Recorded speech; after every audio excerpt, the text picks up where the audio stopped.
If everyone could please start taking your seats. Thank you.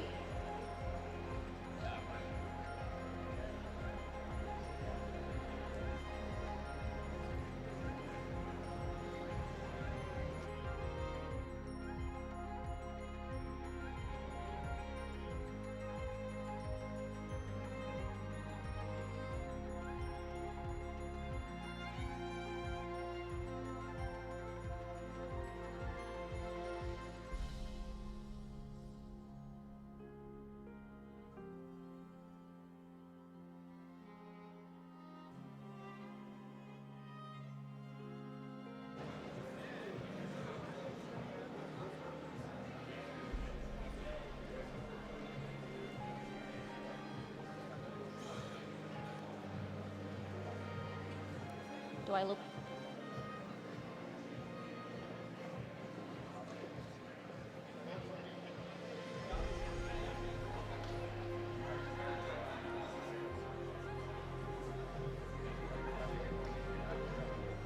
For those of you coming in, if you could please take your seats, we're about to begin.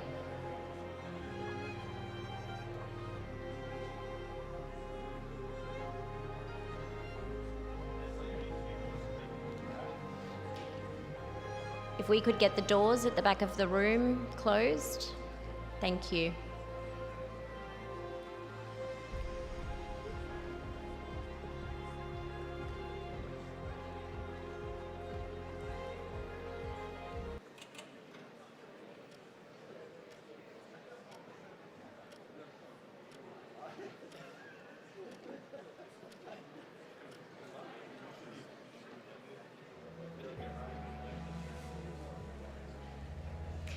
Good afternoon to those of you here in Brisbane, and to those of you joining around the world, a big hello, good morning and good evening. Welcome to the ISO General Assembly 2023.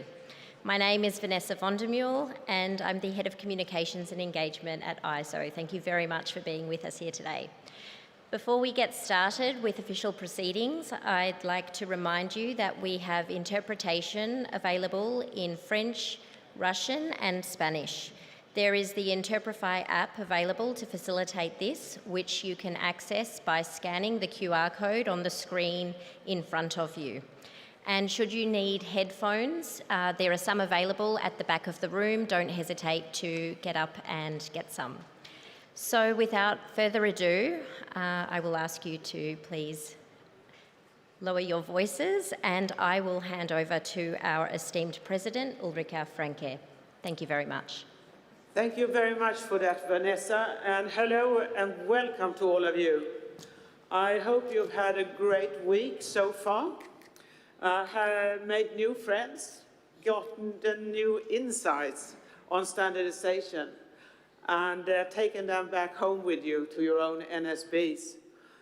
This afternoon, as you know, is most about formalities, but the one formality which you've all been waiting for, their election results. And that will come after the break. So, I hereby declare this meeting open, and I will ask my friends here at the stage to introduce themselves. So I'll start to my far right. Jean-François, please. Jean-François de Saussure, Treasurer.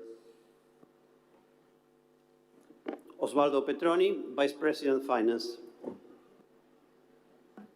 Hello, everyone. Good afternoon. Javier Garcia, Vice President, Technical Management. Good afternoon, everybody. I'm your Vice President, Policy. Good afternoon. Sergio Bujica, Secretary General. Hello, everyone. José Baltar, Governance Director. Boa tarde. Silvio Dolinski, Deputy Secretary General. Hello, everyone. President-elect Song Wan-cho. Thank you. Then you know who we all are up here. We will then fasten the fact that we have reached the quorum rules for this meeting. And as announced before today, the statutes have approved that the ISO member of Sudan is attending virtually due to the crisis in Sudan, which I have accepted as a president. Then we have a new thing here at the General Assembly, and that is that we also have the rules of conflict of interest for this meeting. So I will ask if any of you here today attending the meeting feel that you have a conflict of interest. We don't really expect you to have, but we have that as a new order within the organization. No. And to the addition, we do have some awards to the agenda for today, which wasn't sent out. We will then also have some awards this afternoon to be presented.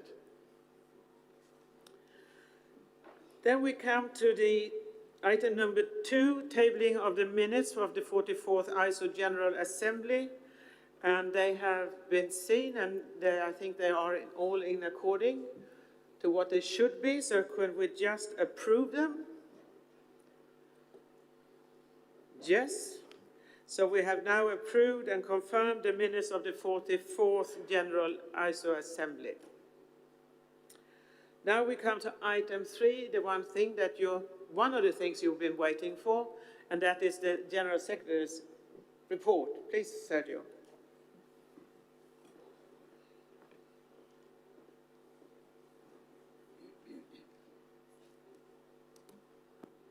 Thank you, Ulrika, and good afternoon to all of you.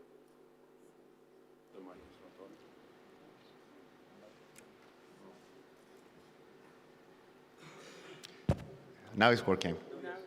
All right. Thank you, Ulrika, and good afternoon to all of you. I'm so happy to see you again after our last annual meeting in Abu Dhabi that you can see on the screen. During this year, the world has been changing very rapidly, and we are also changing, and we need to continue to do so and even to accelerate our pace. At the opening of this meeting, I mentioned that during this week, we make it real that we are a member-driven organization. And in that context, accountability is of the essence, and that is why I am presenting my annual report to you. If we want to be effective as an international organization, we need to start by reviewing the global context we are operating in.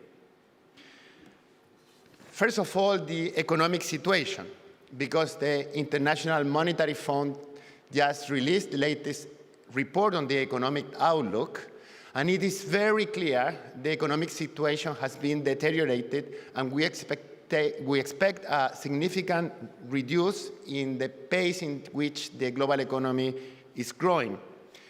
But more interestingly, the reasons behind that decline are, number one, inflation that has been very difficult to control by the central banks. Second, important disruptions in the geopolitics. And number three, widening in the divergences, which in practice means that we are living in a very polarized world. And that is relevant for our organization because in our value proposition, consensus and international collaboration is of the essence. Second key element to highlight here is climate change. Because the IPCC, the Intergovernmental Panel on Climate Change, released just a few months ago the latest report, and the title is The Warning. So what they're saying is that if we continue working at this pace and at this scale, our response to climate change will not be effective. And this is not only a promise for an issue for the future, this is something that is happening right now as we speak.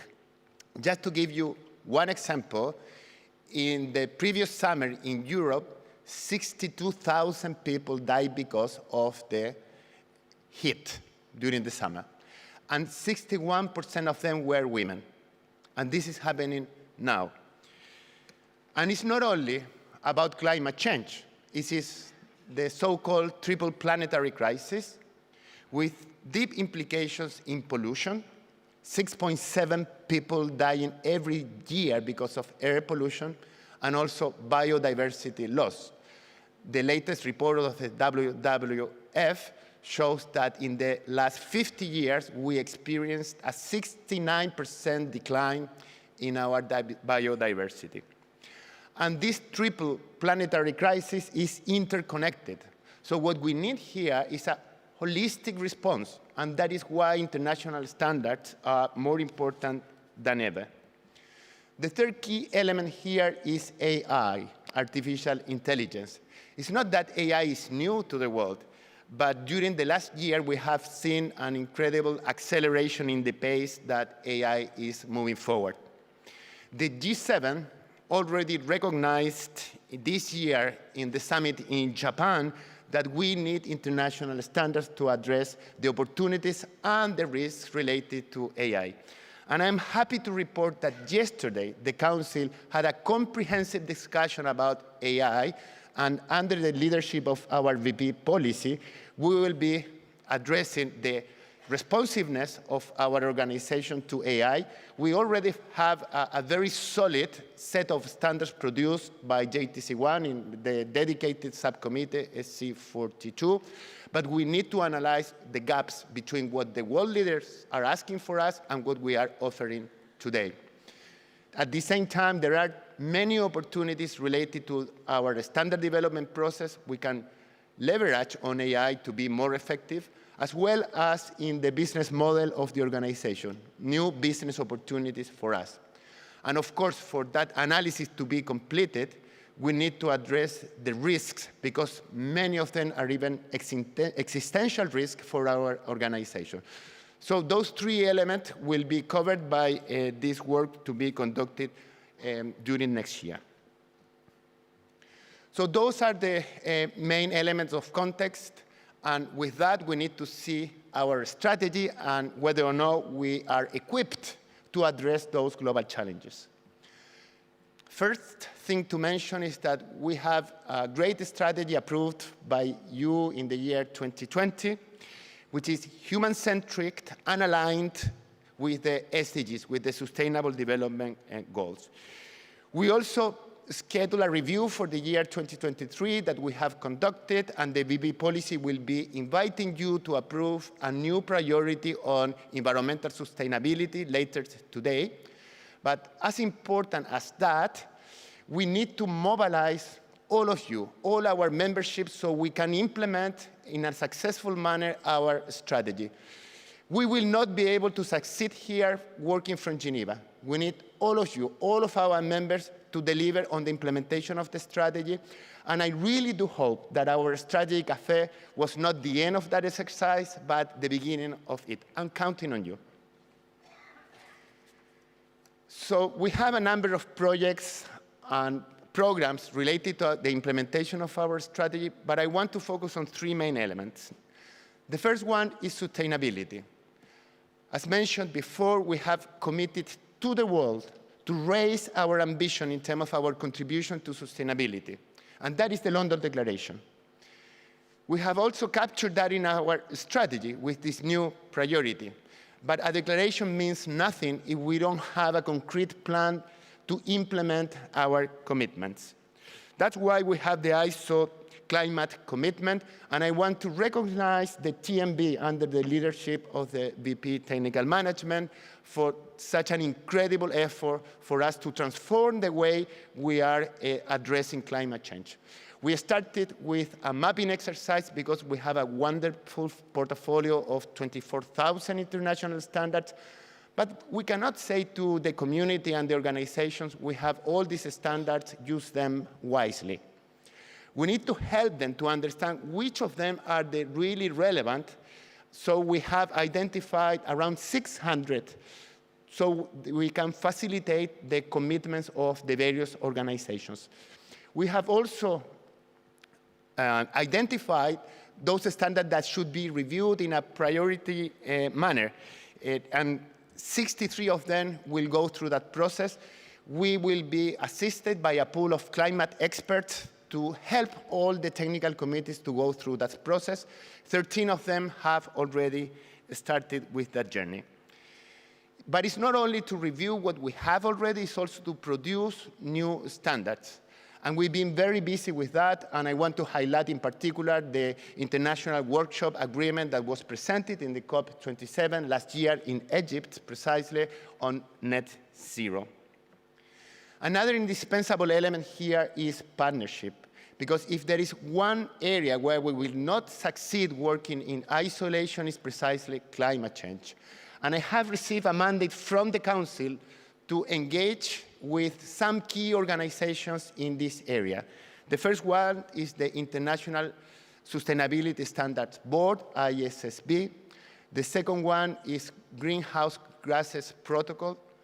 Then we have the UN Convention for Climate Change. And we also have the UNDP, United Nations Development Program. A representative of that organization is here with us today. When we engage in partnership, we cannot say, you are doing a very good job, I'll take it from here because I'm better than you. It doesn't work like that. What we need to do is to combine our talents and to offer comprehensive and convergent solutions to the world. And that will require to compromise and to engage and to be flexible, and that is precisely what we're trying to do. The second element about sustainability is diversity, and I'm going to focus here is our Gender Action Plan. We are busy with the implementation of the second edition of our action plan. We started setting a baseline based on a survey, which is not very accurate. So starting on next year, we have created the technology to capture accurate data about the gender breakdown in our technical communities. And I will need, once again, your support, because when the experts enter into the global directory, they will find a message, a pop-up message that will ask them to identify their gender. So this is going to require a level of change management, and the NSB play an indispensable role there. And the second element is about how do we support those technical committees in producing gender-responsive standards. And for that, together with the IEC, we have developed guidelines that will be used by the technical committees. And finally, to support all of you through capacity building so you can develop your own national plans on gender-responsive standards. So that was about sustainability. The second key element of our strategy is about our core business. We need to make sure that our standards are future-proofed. And for that, we need to transform the whole value chain of what we do, starting with the most important element, with our users, because we create standards not for us. We produce our standards for the world. This week, we had a very interesting session about customer matters. Stop and listen, you might remember. But this is very much about SMART, machine-readable standards, our very important program here. And I had a revelation here. SMART is not about machines. SMART is about users. How do we make our users' life easier when they can extract the technical requirement of our standards, or when they can combine requirements from various standards from our organization or from other organizations? And when it comes to implementation of the standard, we really need to facilitate the life of our users. So what phase are we? Basically in a pilot phase. We are experimenting with various ideas to create our SMART standards. And by the end of the year, we will assess those pilots and we will decide which one of them should be scaled up to put them in use in a massive manner for the whole organization. With this, I want to thank the contribution of DEFCO and also our colleagues from Conformity Assessment for all the help that you are giving us in creating this very transformational initiative. So that's the users.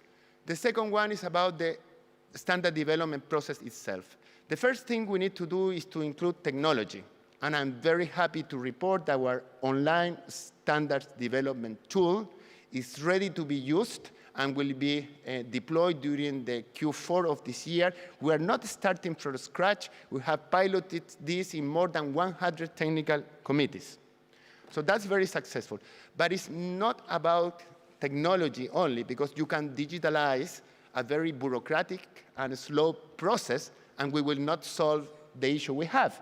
That's why the TMB is very busy reviewing our deliverables and our processes to make sure that they are fit for purpose.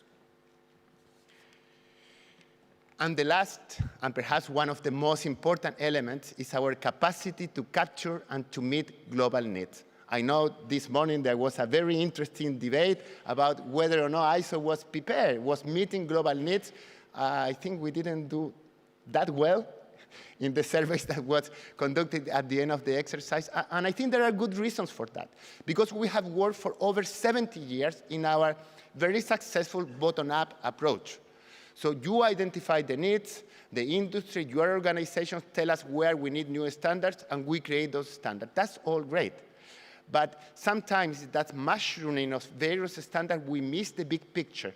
So we need to incorporate an outside-in perspective here. So we need to go to global leaders, to stakeholders, to outsiders, basically, and to identify those global needs so we can complete and complement that picture, bottom-up with top-down, outside-in. We have a very specific project there. It is called Open Consultation under the leadership of both Christophe and Javier, TMB and VP Policy. The third key element of our strategy I wanted to highlight today was about support to members. This has been captured in our strategy under the goal All Voices Heard, because we know that if we want to be effective, we need to provide support to our members. The more effective our members are at the national and international level, the more effective the whole of the international organization will be. So how do we do that? First of all, we identify your needs. We don't want to create solutions looking for problems. So we have an action plan for developing countries created by DEVCO, which is afterwards approved by the Council, but every year we develop a work program based on that survey. And more than 80% of the developing countries answer to that survey, and based on that we create our work program. Two main pillars. Pillar number one, organizational development.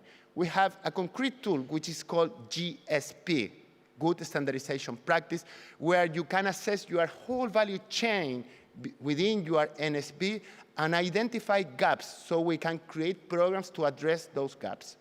Then we have the leadership and management development, because at the end of the day, it's all about people. What our NSBs need is good leaders like you, and we are supporting that leadership. Third one is a toolkit to engage with policymakers, because sometimes it's difficult to engage with them to explain the value proposition of our standards. We are supporting all of you to engage with those leaders. And finally, the tool that we have developed to identify the economic benefit of standards. There are a number of studies that have already been conducted in the UK, in France, in Canada, in the US, and also in all the Nordic countries. But now we have adapted that tool to the reality of developing countries, and we are supporting many of you in going through those important studies. So that's for the organizational development. And the second one is about the implementation of actual standards, because we all struggle. I know you all struggle in engaging with your SMEs for the implementation of some key priority standards. So according to that survey, you have mentioned that the priorities in your countries are number one in conformity assessment. Thank you, Reynaldo. Number two in energy management, and then in food safety. So we are supporting the implementation of those standards in all countries, but in particular in developing countries. And the second way that we are supporting the developing countries and all our members is through the regional engagement policy. This policy was approved in February by the Council and has divided our membership in 4 regions, and we have regional coordinators that come from your regions that understand your reality, and in many cases they can also speak your local languages, which is very important. The main activities are related to our monthly regional meetings. which you normally participate very actively, and thank you for that. But it's so much more than that. It is about creating tailor-made support. It is about creating a real single window. So if you need support in IT, we can direct you to the relevant person. If you need support on standard development, we can direct you to the relevant person, and so on. And of course, advocacy, because we all struggle sometimes to explain the value proposition of our standard to our business and political leaders. And I am so happy to be back on the road and to have the possibility to visit many of you in a balanced manner. So during this year, I have visited many of you in the Americas and Caribbean region, in Europe and Central Asia, in Africa and the Arab countries, in the Asian Pacific region. And the main areas there are, number one, learning. I learn from you. My team and the Central Secretariat learns when we travel and visit the members. And the second one is that support in advocacy activities and engagement with the technical community, as well as with the stakeholders. So with that, I'd like to invite Silvio Dulinsky to present the operation of the organization during the last year. Silvio, please. Thank you, Silvio.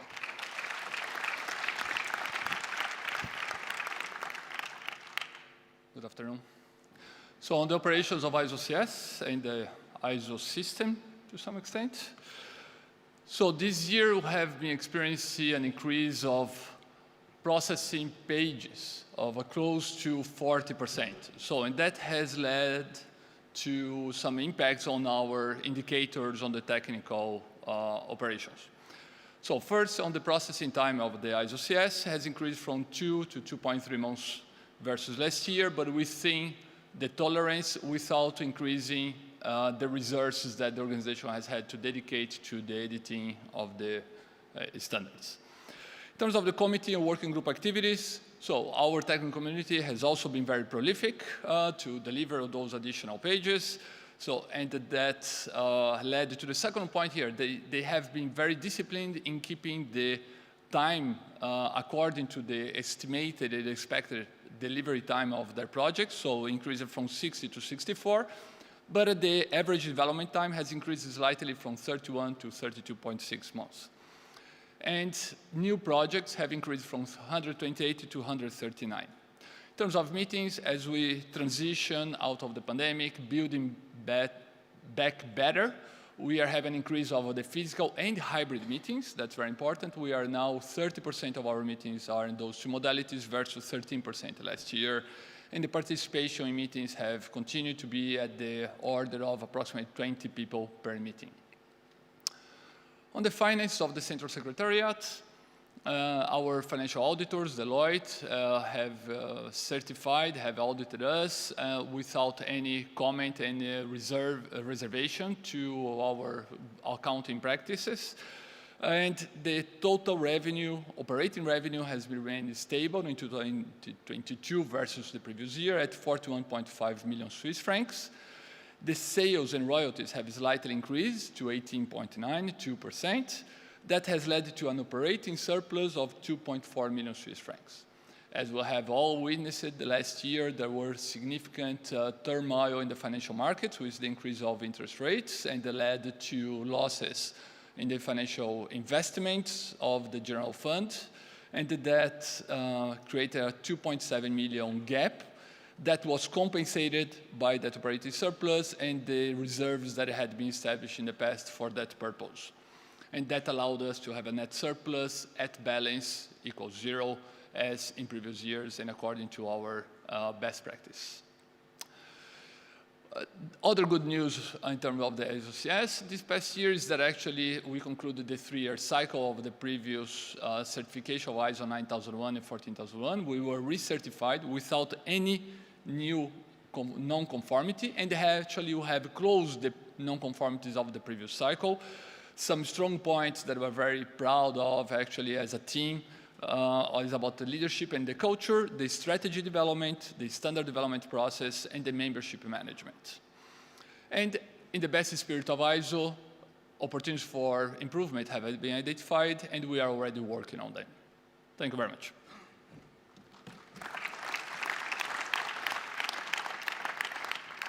Last part of the report, we're getting there, is engagement with partners and positioning of ISO, because if we want to be effective, collaboration is of the essence, and we also need to be able to demonstrate the value of standards and our capacity to respond to global needs. And let me start with our sister organizations, the ITU and the IEC. We share the same principles, the same values: transparency, inclusiveness, consensus-based decisions, and support to developing countries. And we work together to coordinate our activities and also to promote the role of international standards. And we have done a lot about the organization of the World Standards Day, as well as our engagement with the G20. And this year, we will be participating in COP28. A special mention to the IEC, my good friend Philippe Metzger, because with the IEC, we share many members. We share the same directives. We also share some technical committees, in particular the JTC1, but we are also co-creators. So some of our flagship programs and projects, we are doing it together. That's the case for online standard development, for SMART, and for so many activities between the SNB and the TNB. But it's not only about the WSC, it's also about our participation in COP27 last year in Egypt. This was a whole of organization approach. I was there, of course, but the president, the vice president, many members, experts from technical committees, we all combining our forces, our talents, to have a strong voice of standardization at the COP27. The same thing has happened with the OECD, with the World Economic Forum, Munich Security Conference, Africa Business Forum, World Chamber Congress, and the launch of the first set of standards of the ISSB. So that brings me to the end of my presentation, and I have to give a big thank you to the President for your support, for your guidance, to the officers, to all of you, for your active and passionate participation in our organization, and of course to my team, both in Geneva and here in Brisbane. We have a very exciting and challenging year 2024. We will be busy working in the review of our business model, in our response to artificial intelligence, in our governance review that will be led by Ulrika as a special advisor of the new ISO president. And to address those very exciting and challenging issues, we need to work together. We need to double our efforts with a strong sense of urgency. We need to be ready to change. Because we have, as mentioned by Adrian on Monday, we have the privilege, but mainly the responsibility to improve so we can make people's life easier, safer, and better. Thank you.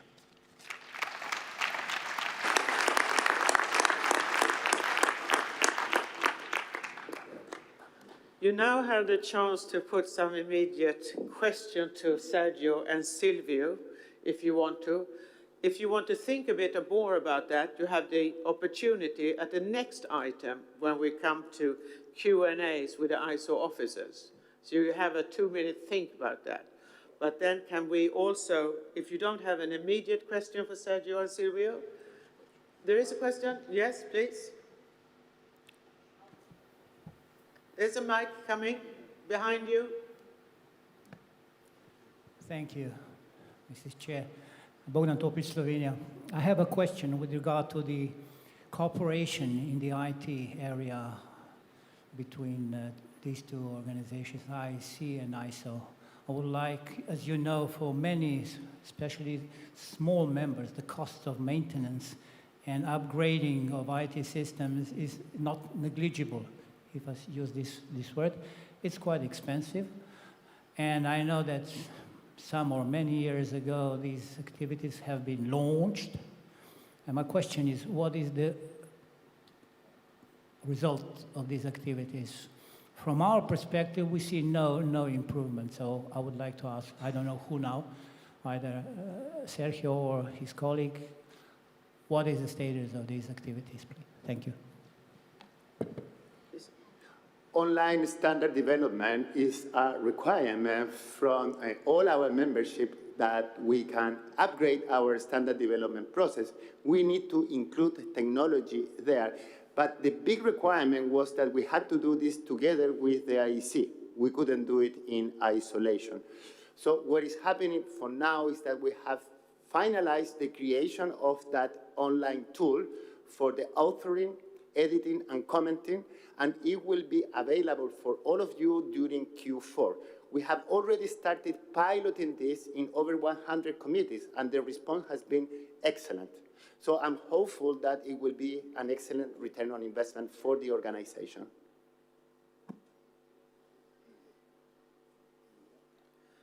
Please. Good afternoon, everyone. Thank you, Sergio and Mr. Dulinsky, for that report. It was very encouraging to note what we are doing at ISO. Thank you so much.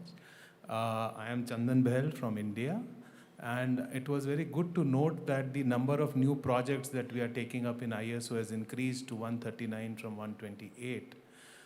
My question would be that at ISO CS, have we also done an analysis as to what are the number of projects that have not been approved? The approved project number has gone up, but there must be some projects which have not been approved. And out of those that have not been approved, how many were from the developed countries and how many were from the developing countries? Because if we have done an analysis, it is very good. If we have not done, my request would be to do such an analysis so that it will give us some strategies for improvement in the future and for more inclusive standards development. So that was my request. Please, Sergio. Yeah. I don't have the exact number with me right now, but I know that this is a priority area for DEVCO. So we have equipped the organization with the capacity to support developing countries so they can complete the proposal, complying with all the technical requirements for such proposal, and that is very, very important. If you start talking, yes. Yeah, I think. Yeah, but if we can do a detailed analysis of what happened during the last 1 year, probably it will give us an insight as to what actually happened. Okay, thank you. Thank you so much. Thank you so much. I don't see any more hands raised. Can we then approve the report from the Secretary General? Yes. And there's a resolution should be shown. Here it is. And we also approve this resolution. Yes. Then we come to item 4, which is Q&A with ISO officers, and there will probably, or there might be some questions from the virtual world as well, and we'll give this to Vanessa, please. So for those of you who would like to ask any questions in the room, please do continue to raise your hands and we will have a microphone brought to you. And there is the opportunity for our participants online to also put a question in the chat. So we will start in the room if there are any questions, and we can pose them to any of our officers who are sitting ready and willing to answer your questions.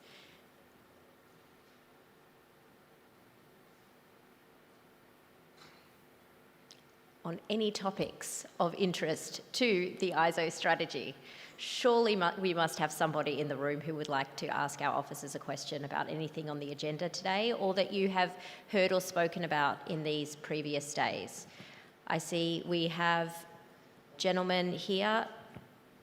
If we could bring him a microphone. Thank you very much. Yeah.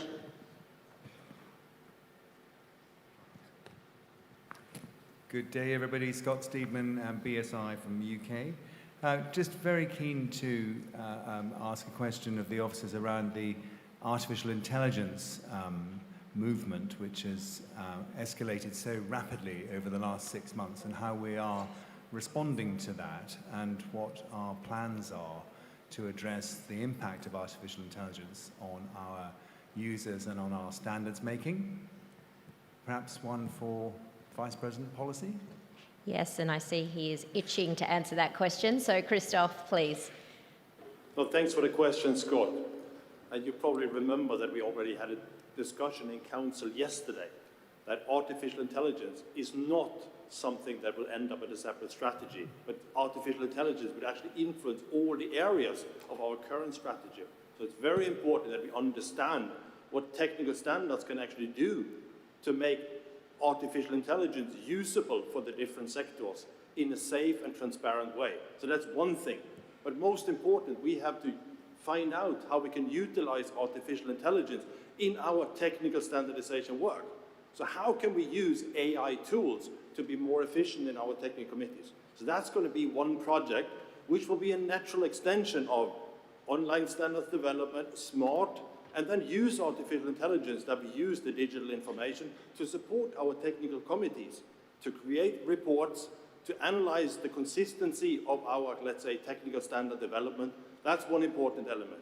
And last but not least, artificial intelligence is something that we should deploy in making standards available in a digital, much more efficient format. So how can we, let's say, improve the user experience by using artificial intelligence, identifying the right standard, identifying the right relevant content to really understand what is, let's say, the knowledge that is embedded in our, let's say, standards catalog that is to be utilized to answer certain questions that the community has when finding the right requirements for their specific problem. So we will address all these issues, but as an integrated part of our strategy implementation plan. That is what we have been deciding on. That's what we'll have to incorporate in a more precise manner in a close cooperation between TMB, which really looks into how can we improve the standard development process as such, and then, of course, in strategy and policy, how can that increase our overall efficiency and improve the way how we bring standards to our users. I hope that answers the question a little bit. Thank you. And Sergio would like to compliment us. great, thank you. Simply that the additional angle that we discussed yesterday with the Council was the risk management dimension, because AI does pose some even existential risks for the organization, and we will be addressing that. We already have a risk management policy and a risk register, so we will see whether we would integrate this in the existing risks or we will create a dedicated one on AI. But what is important in any of those cases that we will come up with a set of mitigation actions. Thank you. Thank you. We have Denmark here at the front, if we could bring them a microphone. And as we're waiting for that, we actually have a question online from Kenya. What is ISO doing to mitigate hurdles faced by developing countries in participating in the international standards development process?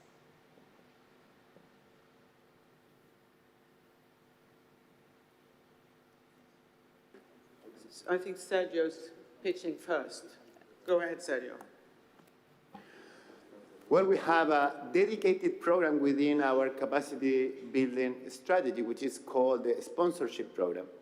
So with that, we support developing countries to participate in up to 5 technical committees according to their own priorities.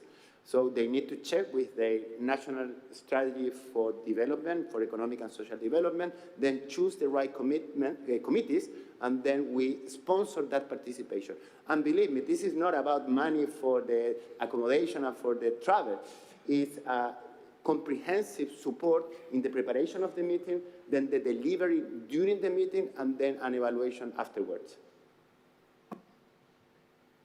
Thank you. Yes, to go a bit more into the standards development process, I think Sergio shared in his report, I don't know if it was Silvio, some of the figures of hybrid meetings and online meetings and how that is going. And this is certainly one of those elements which data shows that there's been an increase in participation in the technical works from developing countries.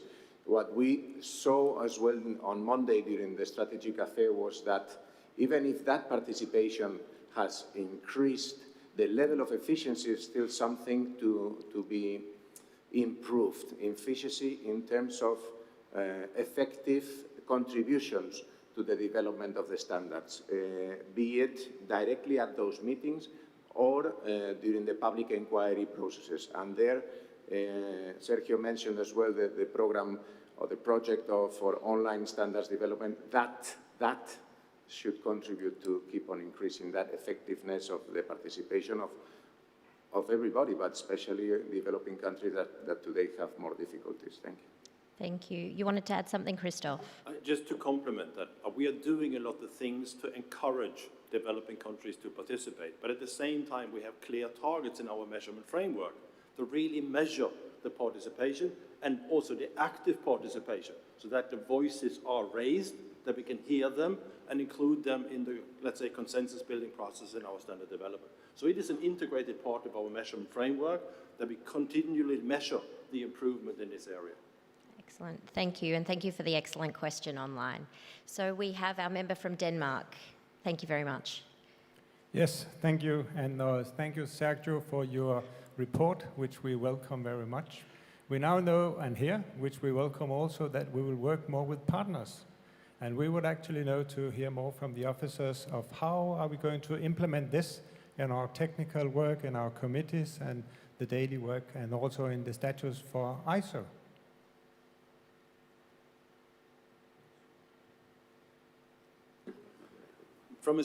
Thanks for the question. I mean, from a strategic point of view, we had a very important discussion to whether whom to attract as a strategic partner for ISO.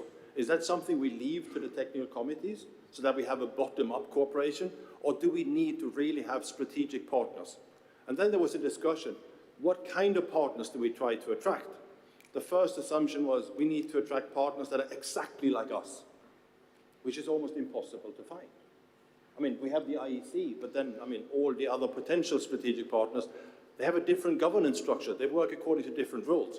So it's to understand, I mean, what are the strategic topics where we need partners? Like in the area of sustainability, climate change, we need strategic partners, but they're all different. So we need to embrace working with different organizations. And that requires some kind of flexibility, that we're working with partners that are having a different governance structure. And that's what we are experiencing right now. As Sergio said, we identified potential strategic partners that we think we must cooperate with, but they will have a different way of consensus building. So we need to convey that message to our technical community, that we embrace partners that are different, but bring something new to the table. So we need to be willing to change. We need to be open-minded to embrace other ways of finding consensus and integrate these ideas into our process. That we are not the one and only, but we are an important element of a network that drives, let's say, strategic topics where our standardization community can contribute big time. But maybe in detail, Javier. Thank you. Jens, that's a very good question you put forward, and it's true, and we don't start from scratch. Let's not forget we have hundreds of international organizations very relevant in many, many areas, sectors, topics, which today form part of this ISO family as this element that we know as liaisons in our technical structure. So it's not like we are starting now to build partnerships or whatever. We've been doing it since the beginning of our activities. The thing now is that we are entering into areas which are of transversal nature, not so specific according in a vertical way to our structures, to sectors, as we are used to work with them. And this is the time when we need to most build and communicate adequately our value proposition. What is the narrative? What is that element of value that we add to those other organizations with which we want to partner in order to have more impact in the market with what we do? And there are two great elements. One is our national networks. The impact that we have, all of us together, with involving our governments, our industries, our academia, etc., NGOs on the national level, that is huge. And this is one of those big elements that our partners, our counterparts, value. And another very, very relevant one is that there has to do with conformity assessment. We are an organization that, again, together with others, such as the International Accreditation Forum and all the network of conformity assessment bodies, we also provide a huge capacity for generating impact for these new standards. Thank you. And I will just let everybody be aware that these organizations will develop their own standards if they don't cooperate with us. We have given them the opportunity to cooperate with us so that they will use ISO standards instead of developing their own standards. And this is especially important when it comes to the organizations IFRS and ISSB, the accounting organizations, because they are on the verge of developing accounting standards that would be parallel to some of our standards. And as I usually say at the council meeting, most of us do as the auditors say. So they will have a very strong voice in this fair. So that is why we want to cooperate with them. And I had a meeting with IFRS chairman on shaking hands that we should develop things together going forward.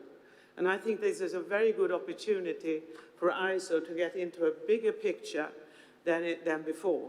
So I hope this will evolve in a very good way. Thank you. If I can add, Ulrika, I think we have a very good kind of strategic approach, top-down, from the president, from the ISO Central Secretariat. But we need to build the link to the technical community, as Javier said. We need to embrace these partnerships in our technical committees. So there needs to be a connection, there needs to be awareness as a good starting point, and we need you. Because it's very important that these strategic partnerships need to be implemented also on a national level. Because we need to cooperate with the counterparts of global organizations in every single country. That's why it requires an alignment. We cannot have hundreds of strategic cooperations, but if we want to have 5, we need to all work together. The technical community, the top management, and the national implementation. So it's really important that you understand and participate in building up these partnerships on all levels to really make an impact. Thank you, Christoph, and thank you to our other officers. Do we have any other questions from the room, please? Please raise your hands. Yes, over here from our member Din in Germany. If we could get a microphone down, please. Thank you very much.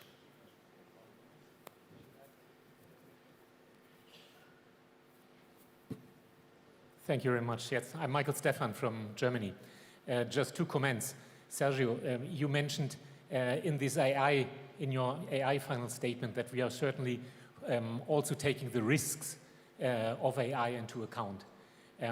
I think we have much more opportunities, or we have a lot of opportunities in the AI section as well, and we should also take those opportunities, of course, taking care about the risk, but more see the opportunities which we really have on AI. And a second question where you can give maybe also some advice in this partnership. I fully appreciate that, and I think partnership is really important for us, and we need to extend that.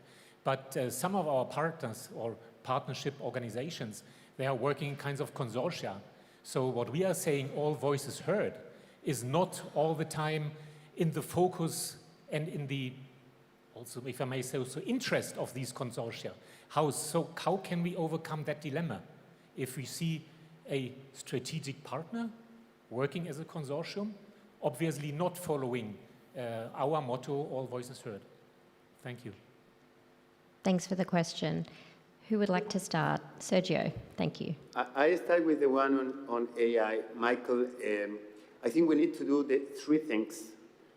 First, to assess whether we are responding to the global needs related to AI. We have a very solid portfolio of AI-related standards, and we are very grateful for the work of JTC1 SC42. As we will see later today, they will be recognized. But I'm sure that there are other needs in the global community that we need to address and to create new standards. The second one is about opportunities. How do we leverage on AI for our standard development process, how we can do it faster, better, but also opportunities about our business model. And fully agree with you, the opportunities are huge, but we cannot neglect the risks as well. So we need to address the 3 angles. And for the second question, it's true, some of our potential partners do not follow the same process or do not follow exactly the same values, and that's okay. Number one, we cannot partner with everyone. We are being selective in those who can add value, complementing our standard with their standards, number one. And number two, we will not compromise on our core values: inclusiveness, transparency, consensus-based decisions, and also inclusiveness of developing countries. So we are not saying that we will take other standards and approve them like overnight. What we need to do is to inject our core values in that content so we can come up with something that makes sense also in our process. Thank you for that question, Michael, which links a little with the previous one from Jens on how we work on the processes. I think here with potential partners, in addition to what Sergio said, I want to emphasize the fact that we have a very good variety of processes for developing standardization documents. And look that I am not saying standards, because we always tend to think as our fantastic best product, which is the standard, as the only one. No, we are quite flexible as an organization in terms of our processes. If you look at it a little bit and you go into some examples, we have big capacity to be flexible and to find grounds of agreement with those partners with which there is mutual interest to partner. But, there's always a but we have to assume that the different routes come with different levels of consideration of our principles. And we have to be, as a community, ready to take decisions and to assume that those levels of respect of our own values will have to be, depending on the end product, depending on the type of deliverable we want to produce, might have to be slightly sacrificed. That we have to be aware as a community. So just simply wanted to add that. Thank you. Thank you, Javier. We have another question from online, and it's regarding whether or not there has been any analysis into the level of implementation of ISO deliverables into the legislative frameworks of member countries, either ongoing or future plans.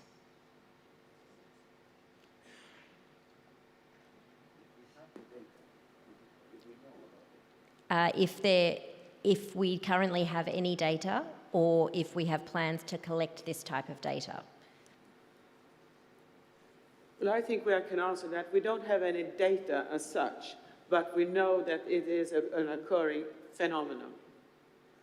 And we have seen it in some countries, but we don't have any hard data on it. We don't. Okay. Thank you very much. Do we have any other questions in the room? Oh, over here. If we could get a microphone, thank you.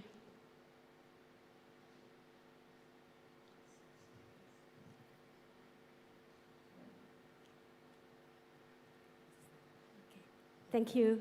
I'm from China SAC. We all know ISO are very value of young generation education.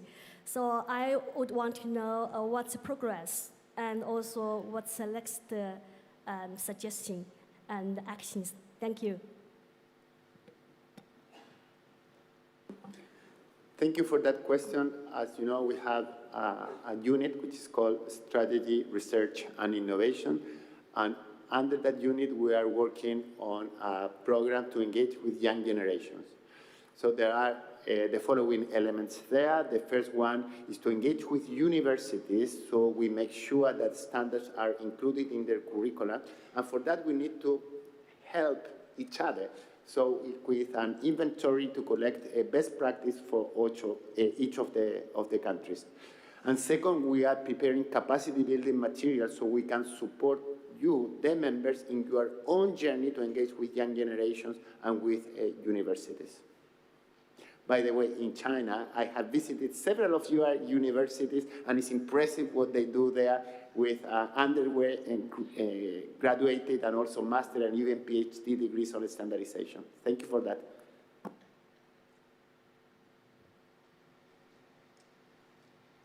Great, thank you. Any other questions? We have one at the back of the room and one, Adrian, at the front of the room. See who gets the microphone first. We can start at the back. Set up. Thank you very much. Victor Gavi from Papua New Guinea. I represent an organization called NISIT. I think my question is for those younger standardization organizations, NSBs, who are still aspiring to the ISO New Rights program.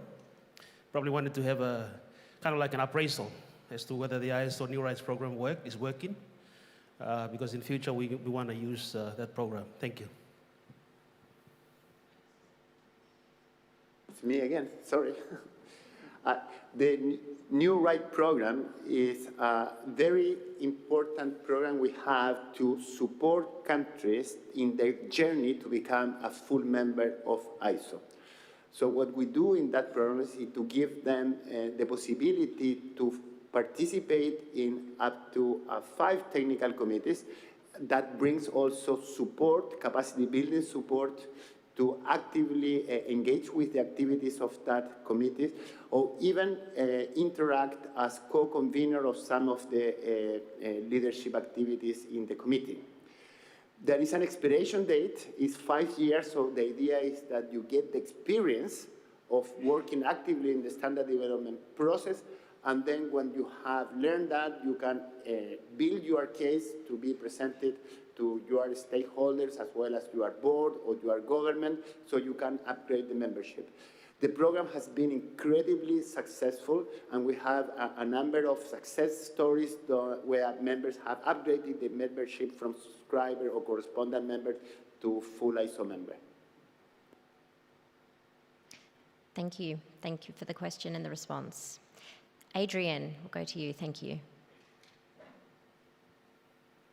I think you just start speaking and it will... Okay, thank you. Adrian O'Connell, Standards Australia. The core business of standards of ISO is the development of standards. We know that, trusted solutions. We often say that standards need to be delivered, the right solution, at the right time and in the right format. At the right time doesn't always mean that the standard needs to be delivered quickly, but it needs to be delivered when the market needs it. I've been coming to ISO general meetings now for about 10 years, and the development time of standards is largely the same over those last 10 years. Do we believe that standards are being developed in a timely manner? Are we satisfied as an organisation that we're delivering the solutions to the market when the market needs them? And if not, what do we think we need to do to actually change this dynamic that has been identified and talked about for many, many years? Thank you. Javier, you seem eager to answer. Thank you, Adrian, for the question. I had a conversation with Satvir, our colleague from South Africa, about this during the week. Timeliness. Silvio shared a figure that was slightly above 60%, 60 of the standards are developed in the time frame that the technical committee chooses at the origin of the project. It's an increase from that of last year. Is that satisfactory? No, to me, no. 60%. But 60% of our technical structures that represent our economic operators, our stakeholders, believe that the time they need to reach global consensus on the topics they are dealing with openness, transparency, participation of all parties exactly, consider that 3 years or 32 months is good. I'm not going to question that, because that's the timeliness. They decide they want to do that in... I'm not satisfied. I don't think we as an organization have to be satisfied. What's the reason for them not to achieve 100% of that? Probably we need to improve, and we're doing things to improve in terms of project management. We all know sometimes, well, we're going to do 10 projects at a time. No, you don't have capacity to do that. Okay, better project management. If we want speed, I said it before, we are a very flexible organization. We have different types of deliverables. This is not a technical session that allow that flexibility. But that comes, and I insist, with sacrifice, with assuming our community that we have to sacrifice partly some of those values for speed, which is perfectly okay in some cases. So, answer, satisfied? No. What are we doing? I think Sergio also highlighted what are the strategic projects we're putting on the table to try to allow the sectors, the committees, to have the standards at the time that they need them. Online standards development, committee strategy management. So bring again into the mindsets of the leaders and our national mirror committees that they have to match the strategies of their sectors with the work programs of the technical committees. So these are some projects in which we are already working to try to not to reduce the average time. We see 60% of the projects, 60% of our project, which is a lot of projects, are okay with the time frame in which they are doing it. So let's not be too self-satisfied, but not excessively criticize either. But we have to improve in terms of capacities to allow those that want to be faster as well. Thank you. I hope that's an impossible answer to your question, but I hope I gave you some additional information. Thank you. Thank you, Javier, and I think Christophe would like to add a few words. What we heard from Javier was the operational part of the answer. Can we be more efficient in the standards development process?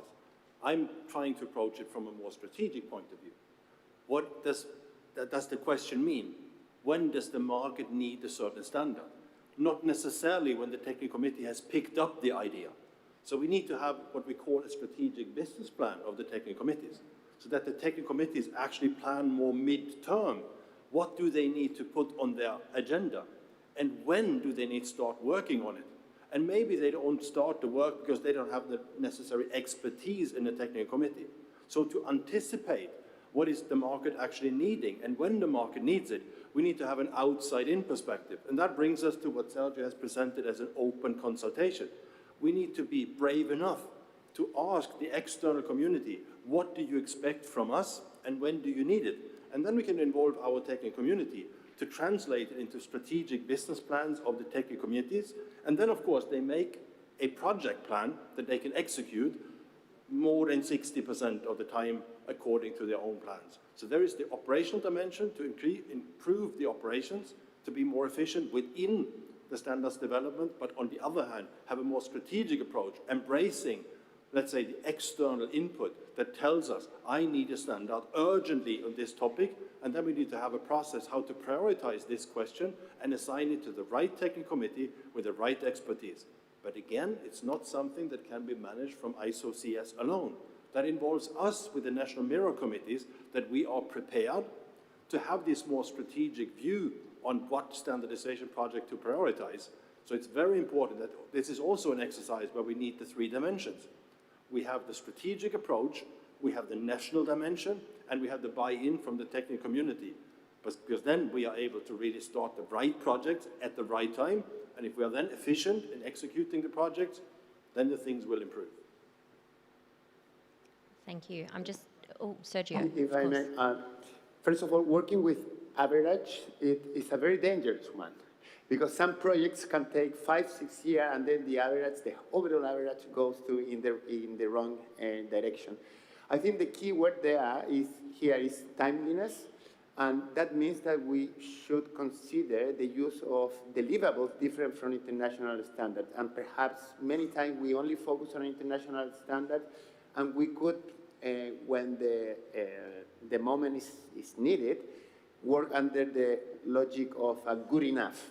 And as I have discussed with many of you, with Olivier, for example, during COVID times, we didn't have the time. COVID wouldn't wait for us to develop a full international standard, so we needed to go out with something which was good enough, and then we fix it and improve it as we go along. And the other thing that is important to consider here is the creation of new tools that will help us to develop our standard in a faster manner. AI was mentioned by Ulrika. AI can help, and also the online standard development that we have. This is not just talking. These are concrete tools that we just finished to develop, and hopefully next year, Adrian, when we present the numbers, those will be improved because of the use of this new technology. Thank you very much. I'm just going to check in with Ulrika how we're going for time and if we would like to continue or move on to the next item. We have time. We have time. Yes. Do we still have any questions from the room? Yes, I can't see your name. Nepal, I believe. Thank you. Thank you. I am Anil Sakya from Nepal Bureau of Standard. My question is very simple. I want to know about the local standard if I can propose to prepare in the ISO standards. For example, we have some products which grows above 5,000 meter high, that is medicinal herbs, which other countries do not have, I think. If we can approach for preparing the international standards, then is it possible or not? Or we have to first prepare our national standard? Thank you. Thank you very much. First, you don't need to have a national standard to bring it up as a potential future international standard. It's a good practice because it helps a lot the other members to understand what is intended with your initiative, and it helps a lot in case there is acceptance to work on the development of an international standard in that topic to win time so that people can begin not from a white paper but from already some content. Of course, you can submit your proposal at any moment to the ISO Central Secretariat. If it is for a new field of activity, then the Technical Management Board would assess its feasibility through the processes of consultation with stakeholders, internal, external, etc. If it is within the scope of an already existing technical committee, then you can address directly the Secretariat. So that's the national standards body holding the Secretariat of that corresponding technical body. And they would, in any case, Central Secretariat or the Technical Committee, guide you through the steps that you have to follow, which I am not going to enter now in detail because it's probably not the right place. Thank you. Thank you. We have another question in the front and one over here from AFNOR as well. We'll start with Julia. Hi, good afternoon. I'm Julia Dewey, DEFCO Chair. I'd want, the digital divide is real, and however, inherently, all of us are on that path to get into using digitization and technology. Can you speak to what ISO is doing with regards to using technology to help countries get on that ladder to standardization? So we're all at different levels in developing countries, but ISO has a lot of work doing. We talk about AI, we talk about SMART. To this, what is happening just for all the countries, especially developing countries, what is happening past and for future? How is ISO helping developing countries bridge that divide? The tools, new products, and what is going to happen soon? Sergio, if you would like to start. Thank you. Thank you, Julia, for that question. In the survey to developing countries that I referred to in my presentation, digitalization was identified as one of the key priorities. That's number one. Number two, we are conducting another survey, actually, on maturity level. So we need to identify what is the level of maturity of each of the ISO members so we can provide tailor-made support. So we need to understand what is the starting point in the journey. The other thing we have is our very mature program of iSolutions, where we support the members in the standard development process and also in the sales of ISO standards. And in the future, SMART, I think, is going to be very relevant because this is not only for highly developed countries or very sophisticated technology solutions. SMART, when well implemented, will be a very easy and practical tool for developing countries to understand the standards and to implement them in their local reality. So I do think that there are a lot of important opportunities here. Christoph, you'd like to add something? If I can complement, I mean, digital transformation is actually an opportunity for developing countries to catch up, because that is a challenge for the developed countries as well. And we're talking about SMART. It's not like you need to do a catch-up on the IT infrastructure in a developing country before you can use SMART. I mean, it's us that need to understand that whatever we provide in the content of the SMART project is addressing exactly the needs that you have today, and not putting the bar extremely high to be able to utilize the result of the SMART project. So use the digital infrastructure that you have in those countries in order to utilize and access the information of SMART standards. And I think when we talk about the tools to be used, I mean, that is the standards development tools. When we have the online standards developing functionality, the SMART functionality, that's going to be one tool chain. And the hurdle will not be very high. But I mean, that should be, let's say, the tool chain that we train the developed countries in. This is the XML format, this is the online standards development format, and that is the IT infrastructure that is required to be able to use those tools to develop standards, and the hurdle should be even lower when we have the SMART standards content, that you could access, let's say, the SMART standards content, not through a sophisticated platform, but through a standard phone. I mean, that is the intention that we have, to even make it easier to access standards content and not require a sophisticated IT infrastructure, in particular for the standard users. Thank you. We'll go to Frank from AFNOR, our member in France, and then we have a gentleman down the front that raised his hand. If we can get him a microphone as well, thank you. Thank you. And just wanted to thank Central Australia first for this wonderful week. And in this week, there were at least 2 sessions about some specific situations, some specific vulnerabilities to climate change. And by meeting global needs, I can feel in these 2 sessions that there could be a fear that we will forget some specific situations. We spoke this morning about islands. So are we well equipped at ISO not to provide only a standardized answer worldwide in every situation that fits, but could we address also, are we well equipped to address this specific situation, like, let's take the example of standards by grades, for example, or something like that? Thank you.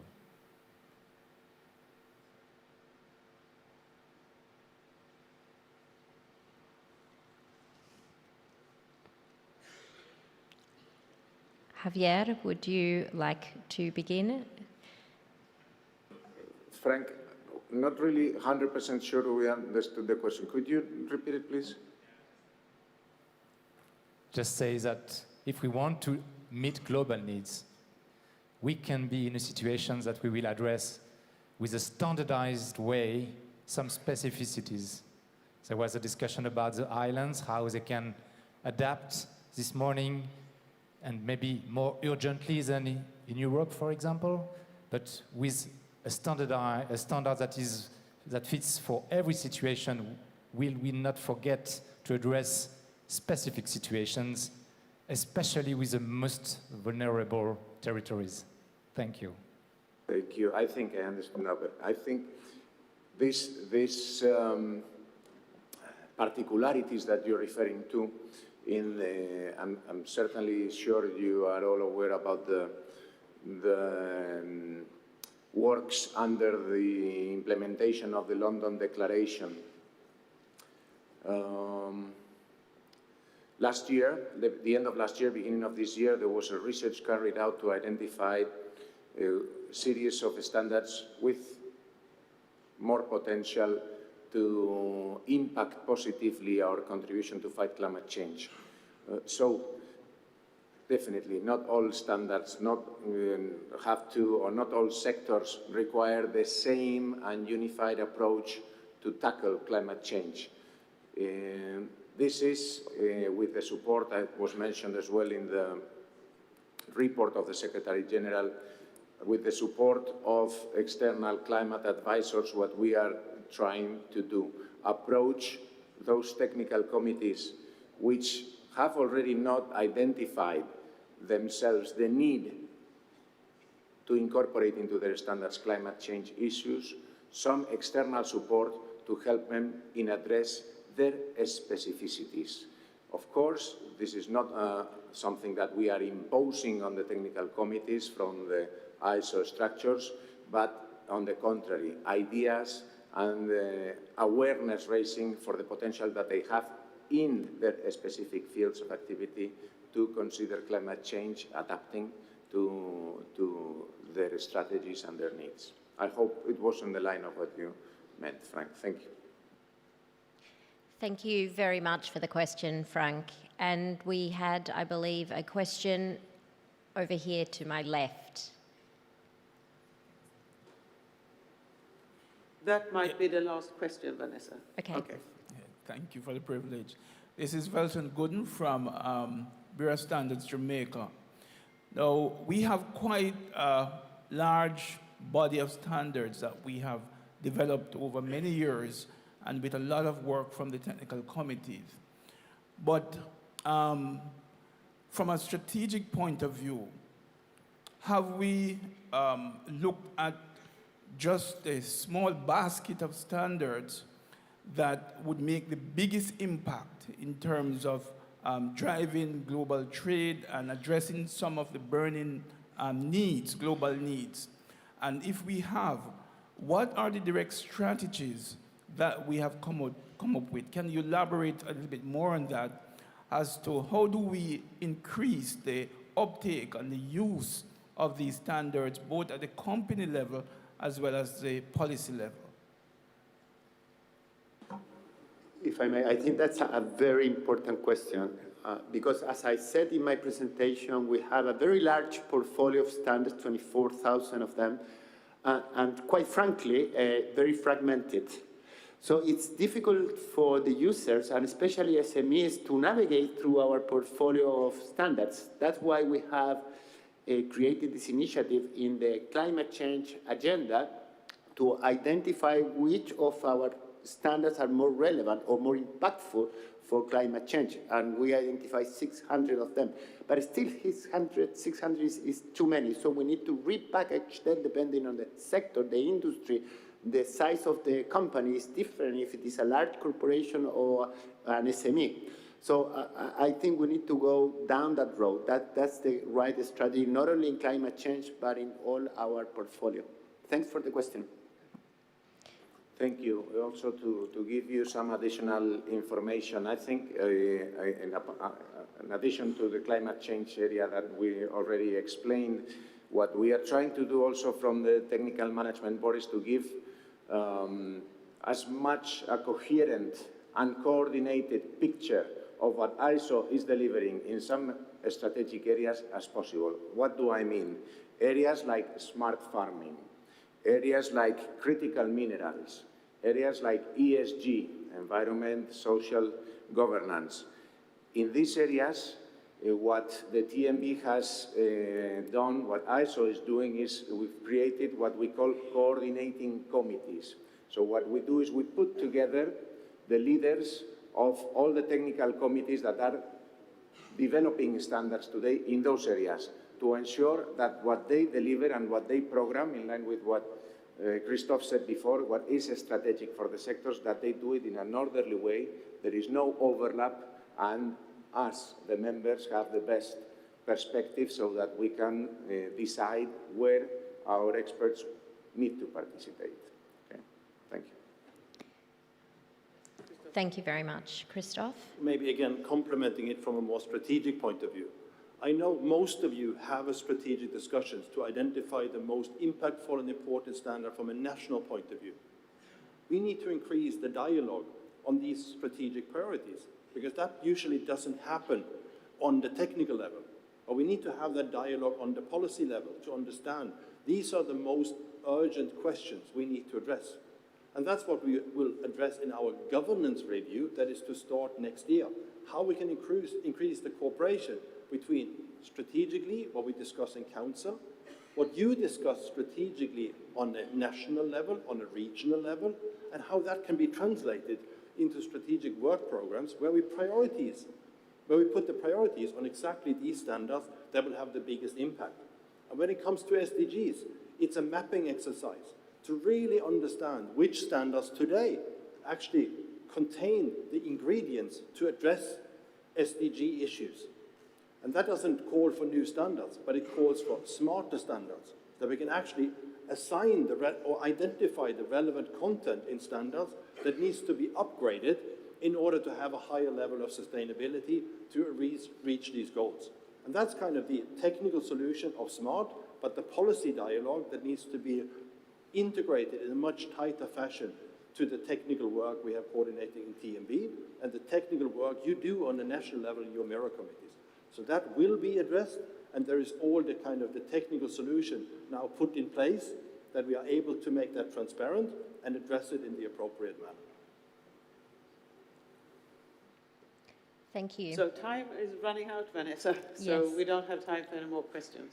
No, no problem. And if I can just remind everybody that the slides you saw this morning from the report of the Secretary-General will be available on the app of the ISO annual meeting after the end of the General Assembly. Thank you. Thank you very much, Vanessa. And this is time for a coffee break. So did you feel that you missed something now? Asking here. These guys we will all have coffee, so you can grab us outside. Coffee break for 30 minutes. We will be back here at 4 o'clock.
If you're ready to let it go, I can feel it coming tonight. Feel it coming tonight. Are you ready to let it go? Always creeping in with the summertime. Always feeling it in the way the sunrise. I can feel it coming tonight. Feel it coming tonight. Are you ready to let it go?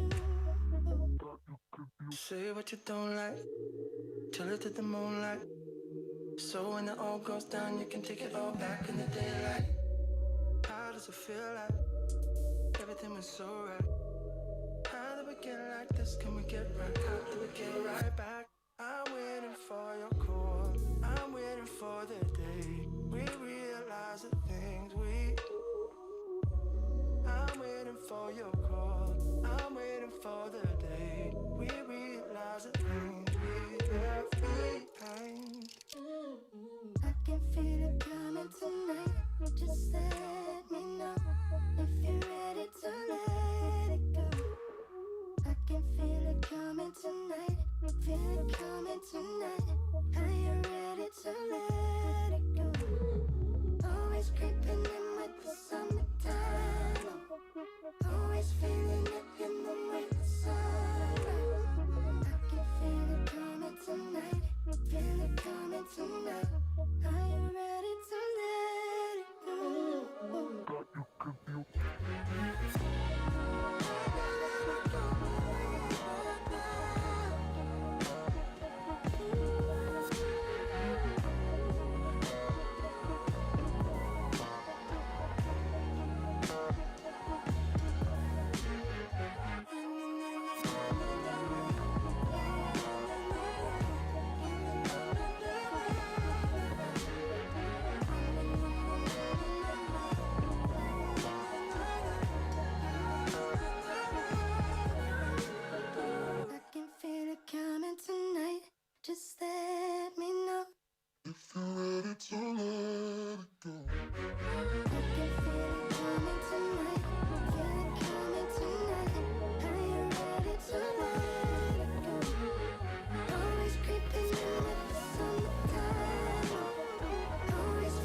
feel okay.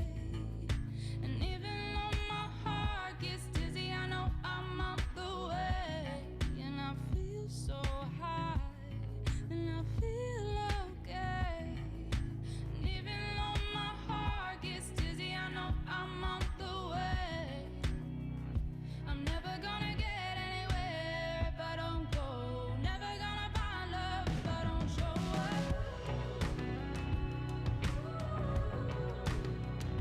I'm never gonna get anywhere if I don't go. I'm never gonna find love if I don't show up.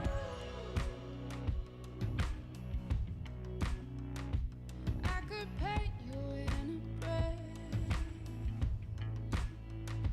but with nothing to compare.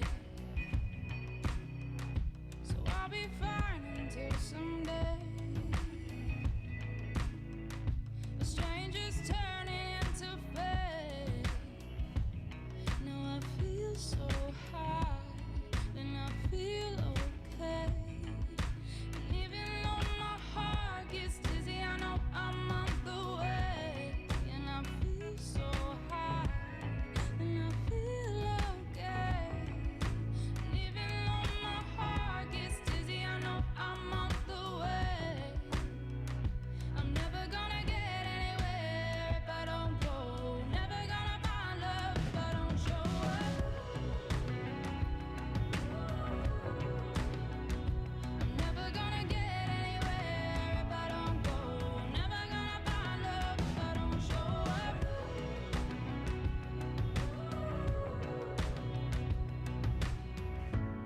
Half the time I'm wading water, and the other half I'm in the sky.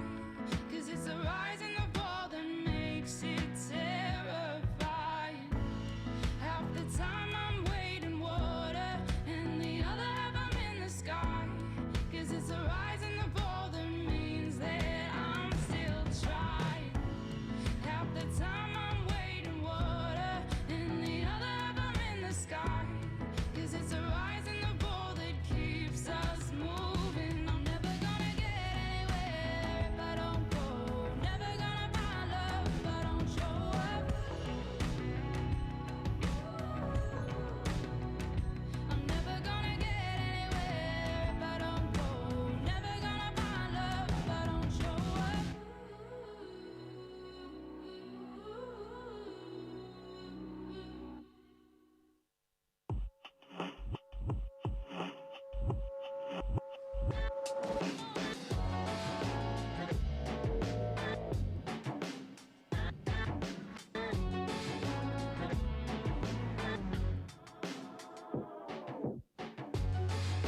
No flask can keep it.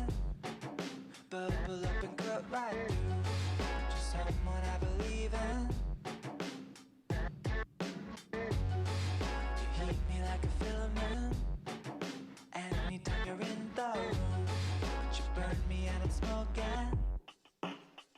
I just wanted you to watch me dissolve slowly in a groove of your love.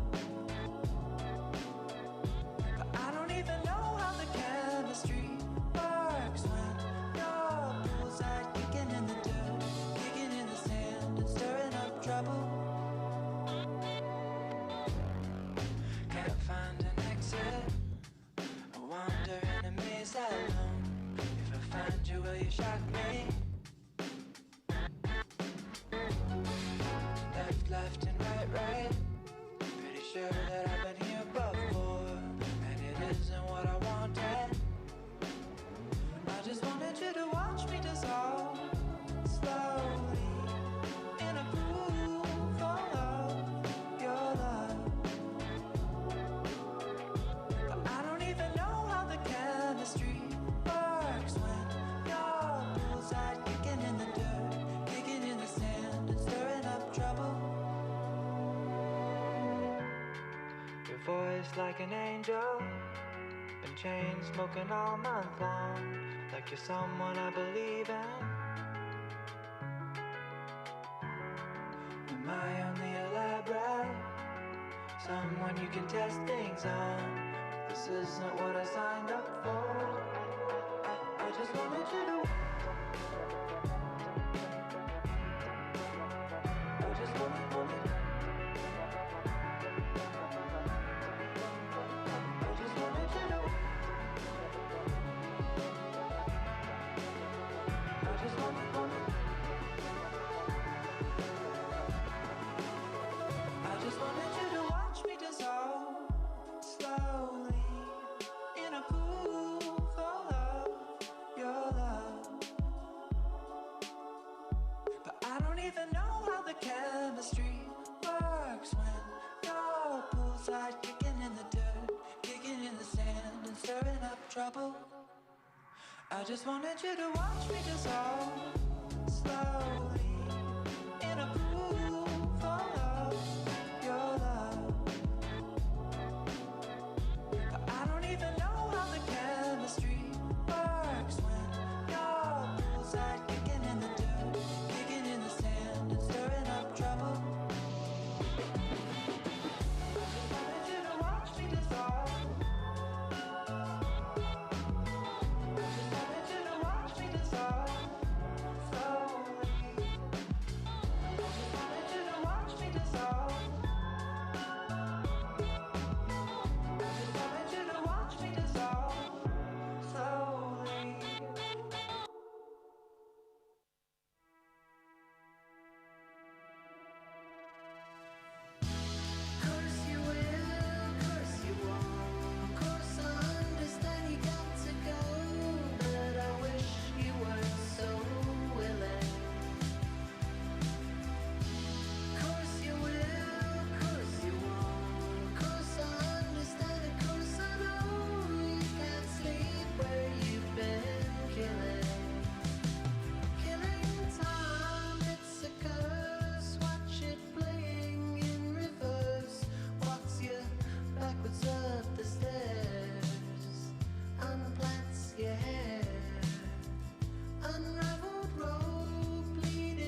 tried with your best smile, didn't move me just one bit.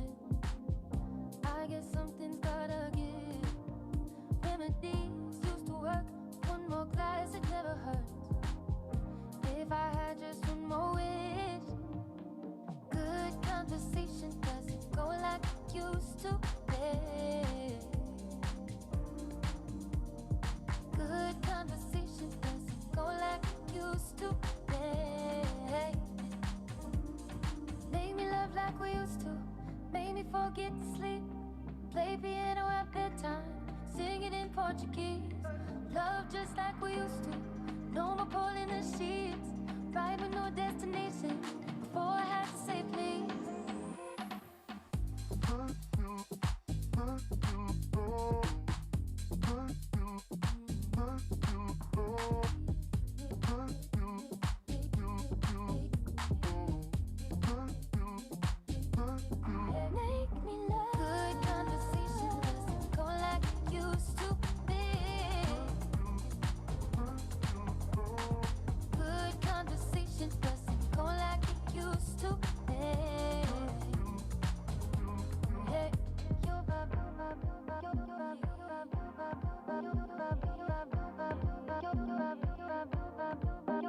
Your vibrations never fade.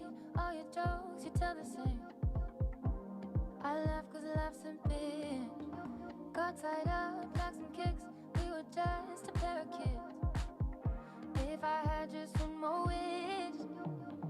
Good conversation doesn't go like it used to.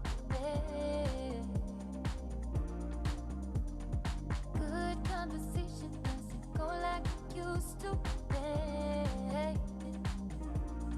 Made me love like we used to. Made me forget to sleep. Play piano at bedtime. Sing it in Portuguese. Love just like we used to. No more pulling the sheets. Right with no destination. Before I had to say please.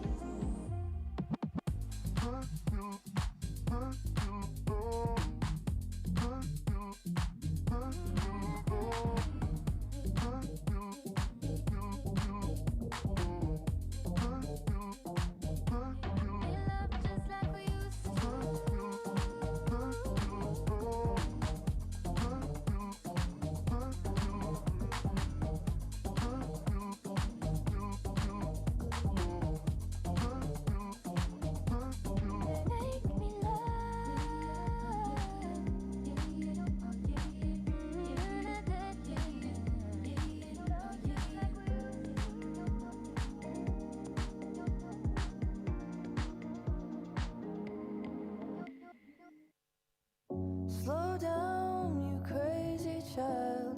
You're so ambitious for a juvenile. But then if you're so smart, tell me why are you still so afraid? Where's the fire? What's the hurry about? You better cool it off before you burn it out. You got so much to do and only so many hours in a day. Hey,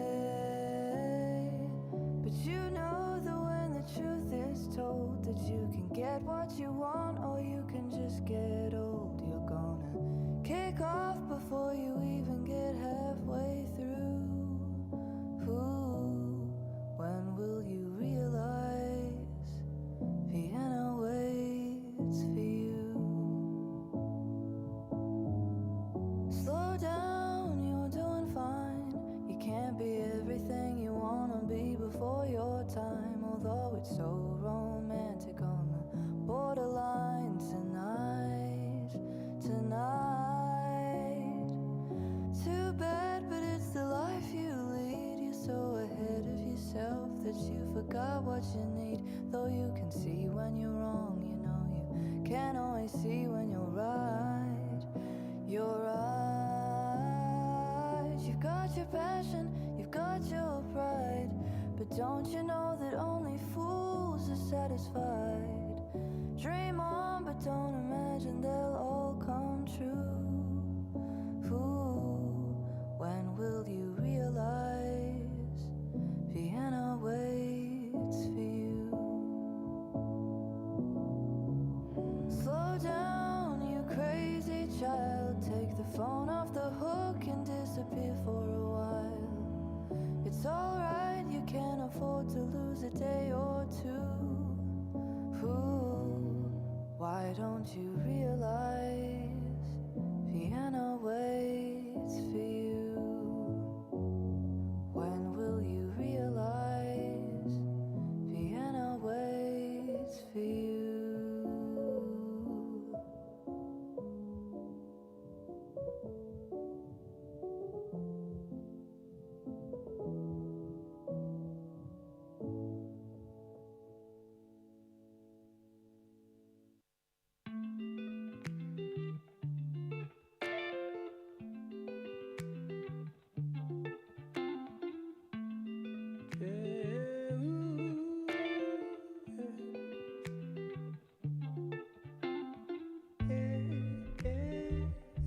hit me like that. Saw that thing so beautiful. She just hit my heart, oh. Full force and she got me like I be like, baby, why you so fine? Got to make you mine. So hard to find. They be like, oh, how'd you do the thing? The way that you do it and she ain't even show nothing. She be walking around so confident, so heaven sent. I think she was meant to knock them daylight. Like, girl, you so fine. Oh, oh, oh, oh. Yeah. Girl, you rockin' like ooh.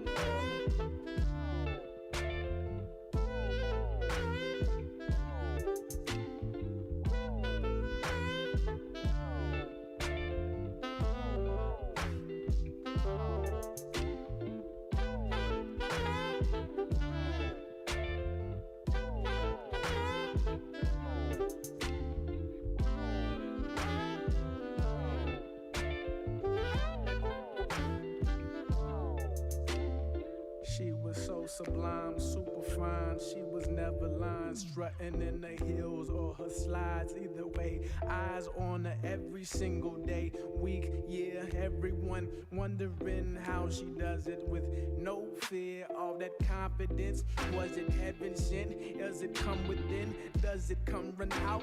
I don't know. She'll just have them running out and in. Man, they want to sin, talking deadly sin with Mrs. Lady. I don't understand why she hit them like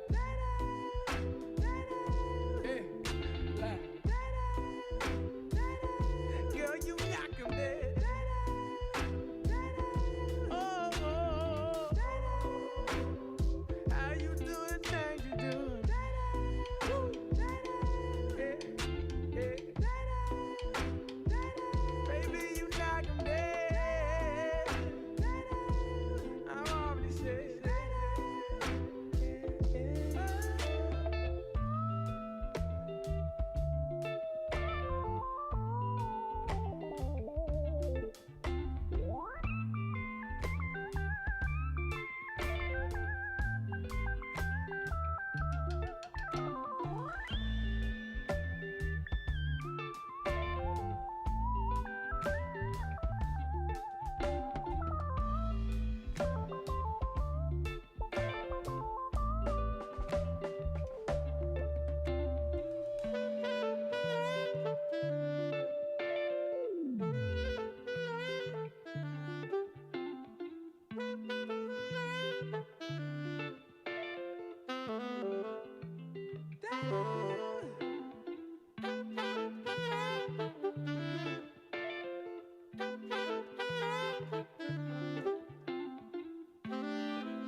We belong in summertime, in its raging heat.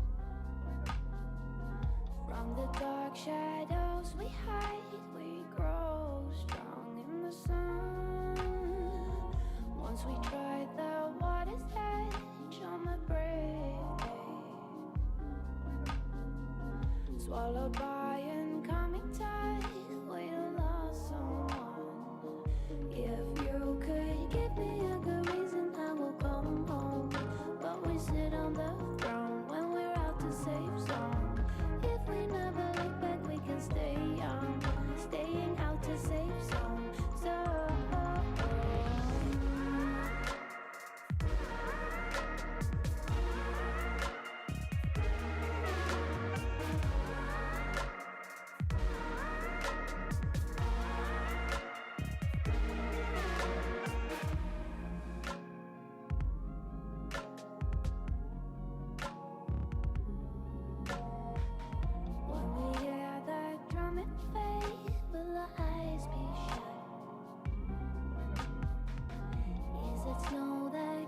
chase you down? Will the sand still burn in your eyes? Taken by a desert storm, all memories lost. Even when it's set in stone, it will finally all turn to dust. Give me a good reason, I will come home. But we sit on the throne when we're out the safe zone. If we never look back, we can stay young, staying out the safe zone. So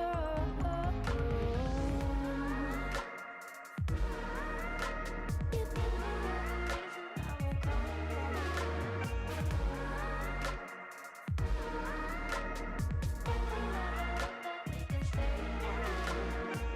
you can give me a good reason, I can come home and it will be done. If you can keep me warmer than the sun can, I can come home. If you can keep me a good reason, I can come home and it will be done. If you can keep me warmer than the sun can, I can come home. Home, home, home.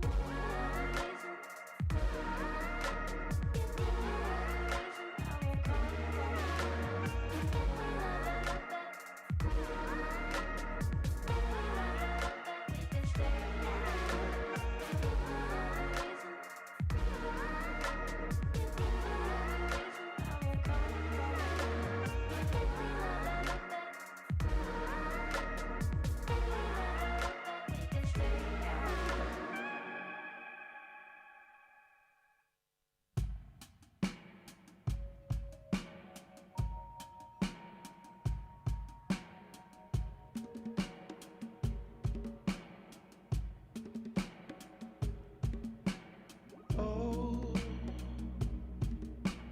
we have fallen as a whole, and we're sinking down a hole without thinking about our loved ones who might be shrinking into a sunken space with glass surrounding the powers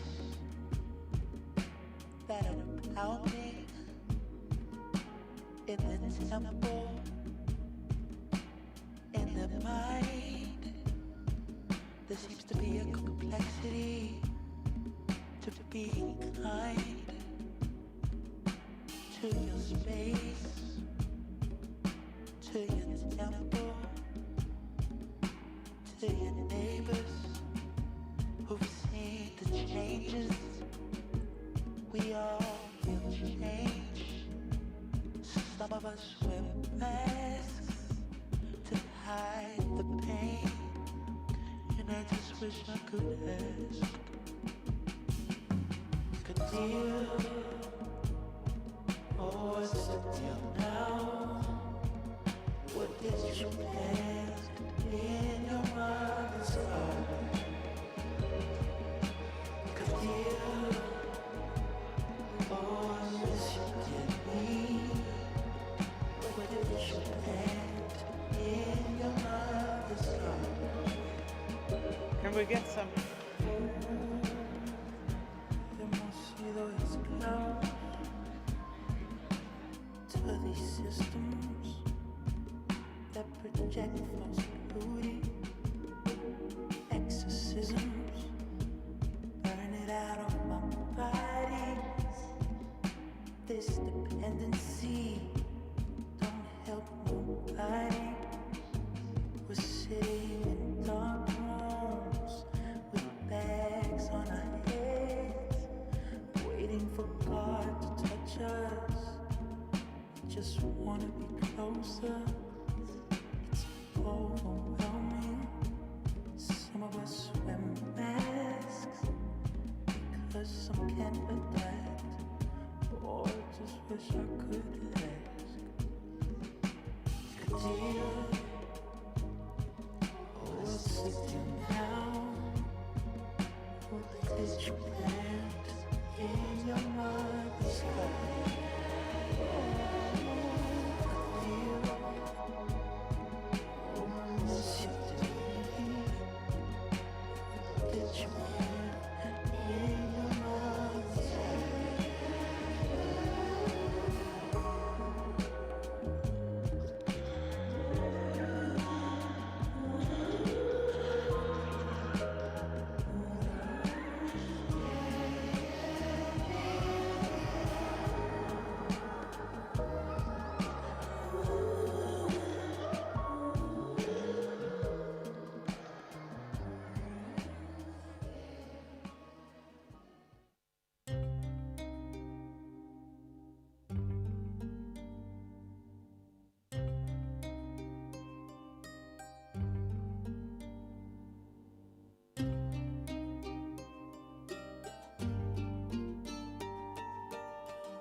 I was the time.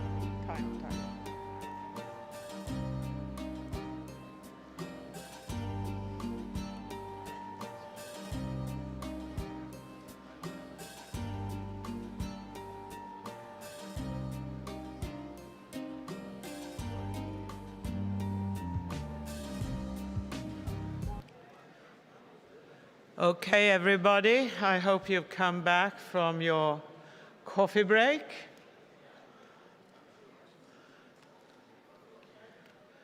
So can I ask everybody to come back in?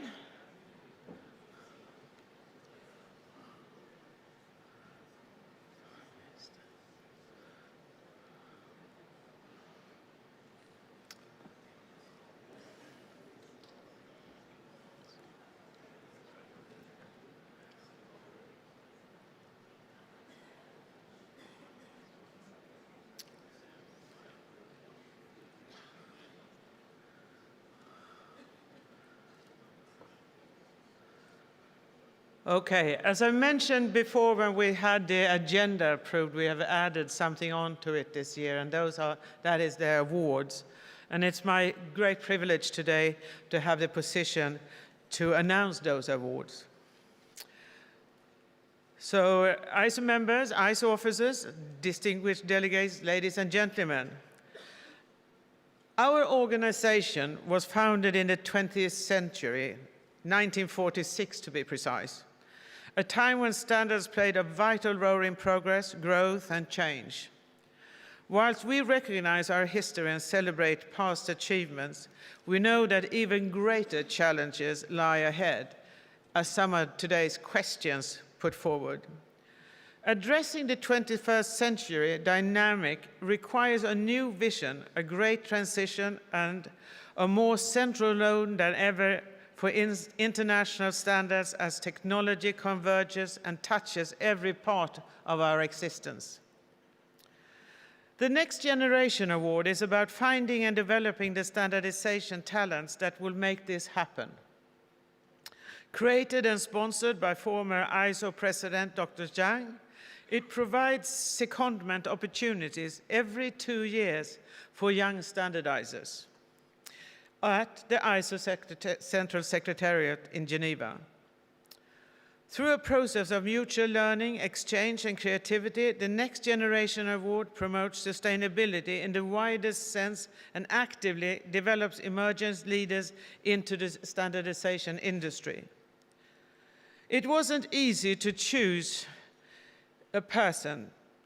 All those people that were nominated from the NSBs. But one candidate stood out, who is a master on sustainability-driven standardization and who recognizes the value of partnerships to tackle issues from a multidisciplinary perspective. Ladies and gentlemen, the winner of the 2023 Next Generation Award is Niva Mumsava from Tanzania Bureau of Standards. Please, Niva.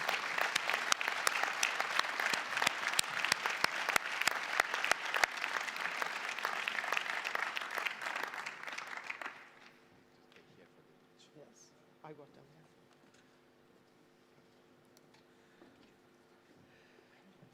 Nima holds a Bachelor of Science in Electrical Engineering from the University of Dar es Salaam and has over 7 years of standardization experience.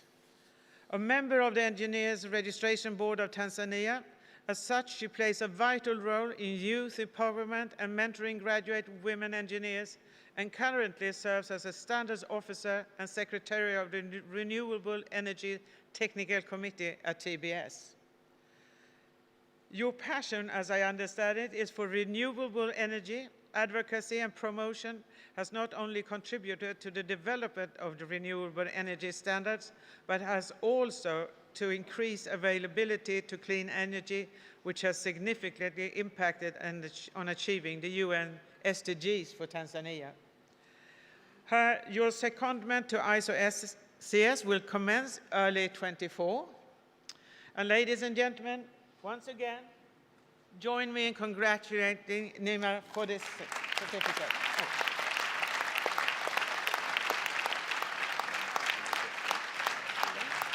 Now we step up here.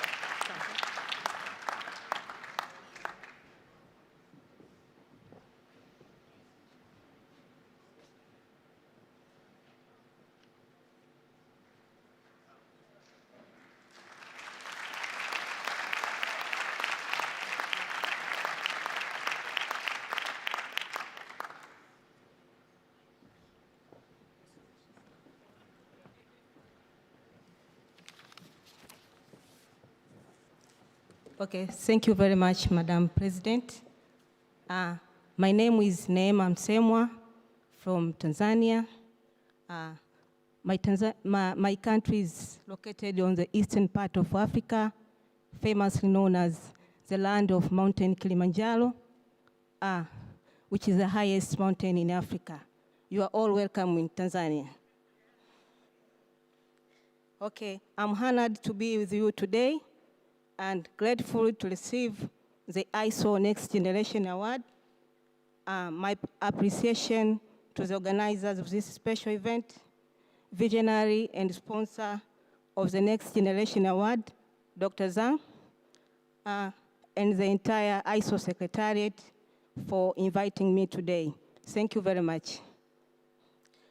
Receiving this award is not just a personal achievement, but a testament to the potential that resides within young generation. It is also a recognition of the power of youth, innovation, and determination. Opportunities like this are so important to support young standardizers in growing their career. I stand here today as a representative of many talented young individuals who are making a difference in the field of standardization and sustainable development. On behalf of my generation, I would like to insist on more engagement of young people in standardization activities. By doing this, talented young individuals can gain valuable skills, networking opportunities, and ultimately contribute to the creation of safer, more efficient, and harmonized systems that benefit societies worldwide.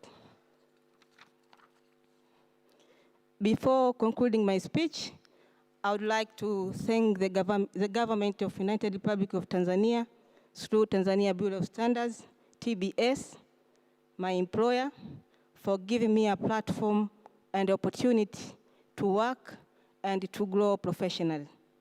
Also, I would like to thank my family, friends, mentors, and colleagues for their endless support, guidance, and encouragement.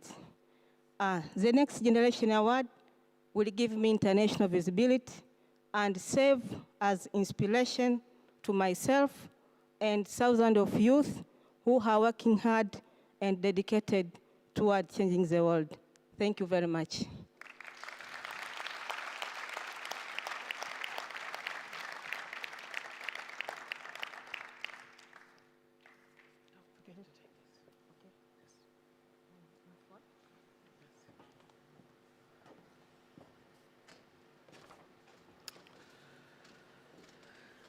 This year's annual meeting has been built around a core element of this ISO Strategy 2030, that of meeting global needs. I'm pleased to see that we've lived up to that objective. And more than that, we've seen the many ways that this ambition is built into everything that we do, in the plans and actions that take place every day, every week of the year, carrying our organization into the future. Providing international standards to the world is at the core of what we do. And every year, a handful of committees demonstrate such exceptional management in delivering globally relevant international standards that they are nominated for the Lawrence D. Eicher Leadership Award.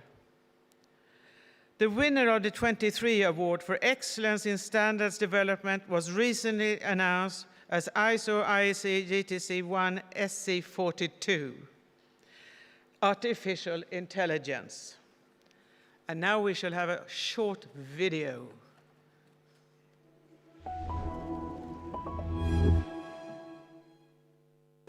In today's rapidly evolving technological landscape, artificial intelligence holds immense potential to transform the way we live, work, and play.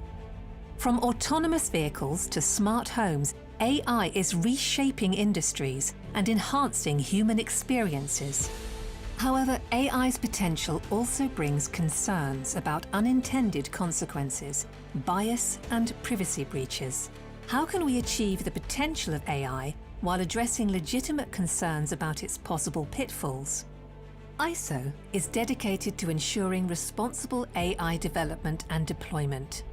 The Joint Committee on AI brings together experts from around the world to collaborate and share knowledge on all facets of the AI ecosystem, from foundational terminology and computing to governance and ethics, and to develop standards that guide the safe and inclusive use of AI technology. International standards are essential to realizing the promise of AI. They provide a common framework for AI development, ensuring interoperability and compatibility across different systems, allowing the seamless integration of AI applications, fostering innovation and a more interconnected world. And because of AI's wide-reaching implications, the Committee on AI works closely with other ISO committees to ensure the technology is integrated effectively in areas like transportation, healthcare, and manufacturing. The standards developed by the committee enable innovation in a rapidly developing AI ecosystem, while simultaneously addressing ethical and societal issues. From ensuring transparency to mitigating unwanted bias, these standards form a foundation for progress. The committee's open, inclusive, and consensus-based approach ensures that a diverse range of voices contributes to the development of these standards, including industry experts, policymakers, users, and developers. AI holds immense potential to improve lives, not just in wealthy countries, but also in developing nations. ISO recognizes the importance of inclusive development and represents those among the least developed countries. By incorporating perspectives from diverse regions, the committee ensures its standards meet the needs of developing nations.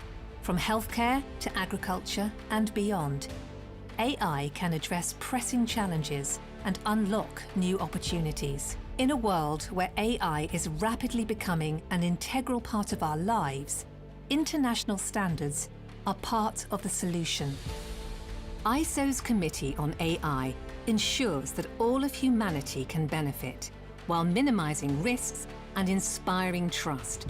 Together, we can shape the future of artificial intelligence for the better.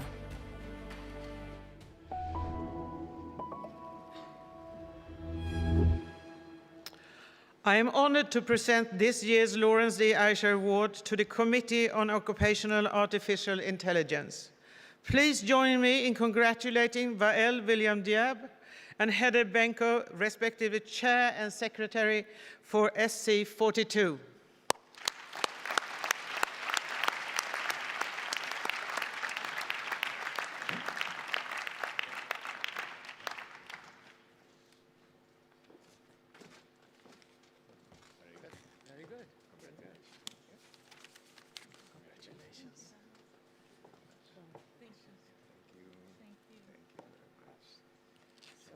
Potato pictures.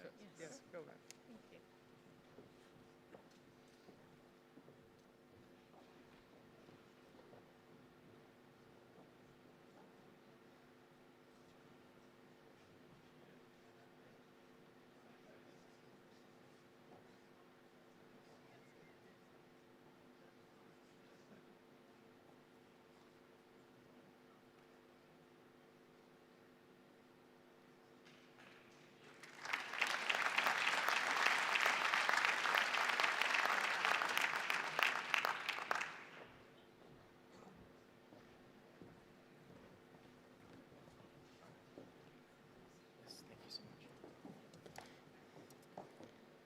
Thank you, Madam President. Thank you, everyone. On behalf of SC42, Heather and I would like to thank ISO for awarding our committee this prestigious award. We would also like to take this opportunity to acknowledge the hard work of our committee leadership team, project teams, and national bodies without whom SC42 would not be here today. We'd also like to thank our TPM, Andy Dryden, as well as our prior TPMs, Jose Alcorta and Henry Cucchieri.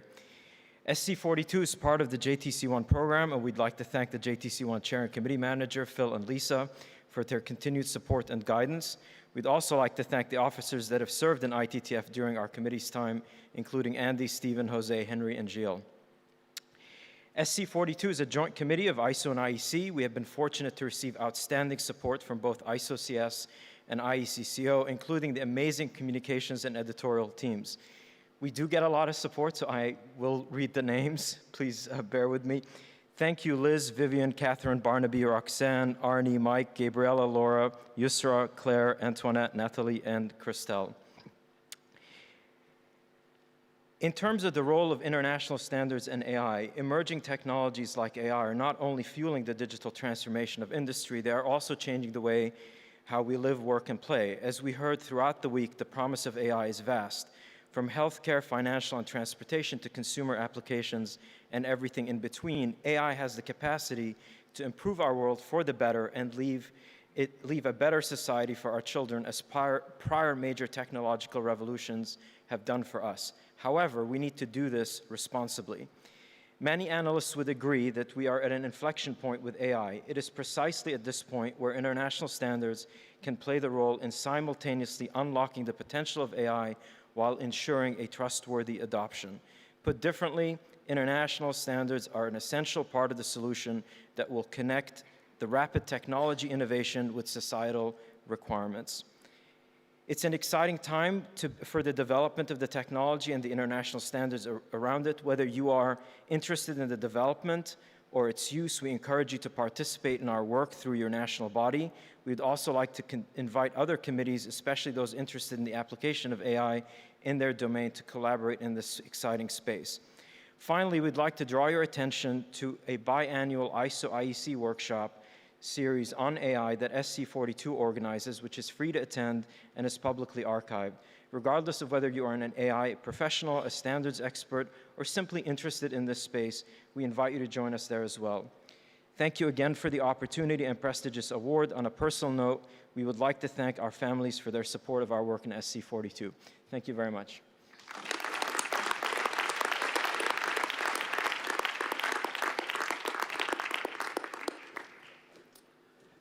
Then we move on to item 5. And we have discussed today cooperation with other organizations, but there are some organizations that are very, very close to us. I would nearly say family, and that is IEC and ITU. So please, Joe Cobbs. We will look forward to hearing from you.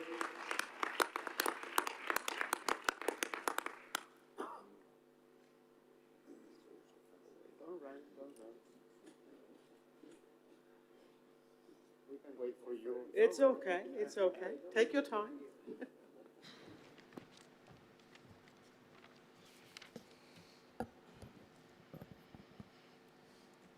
Good afternoon. Good afternoon, ladies and gentlemen. Esteemed partners from ISO and ITU, friends of standardization, good afternoon.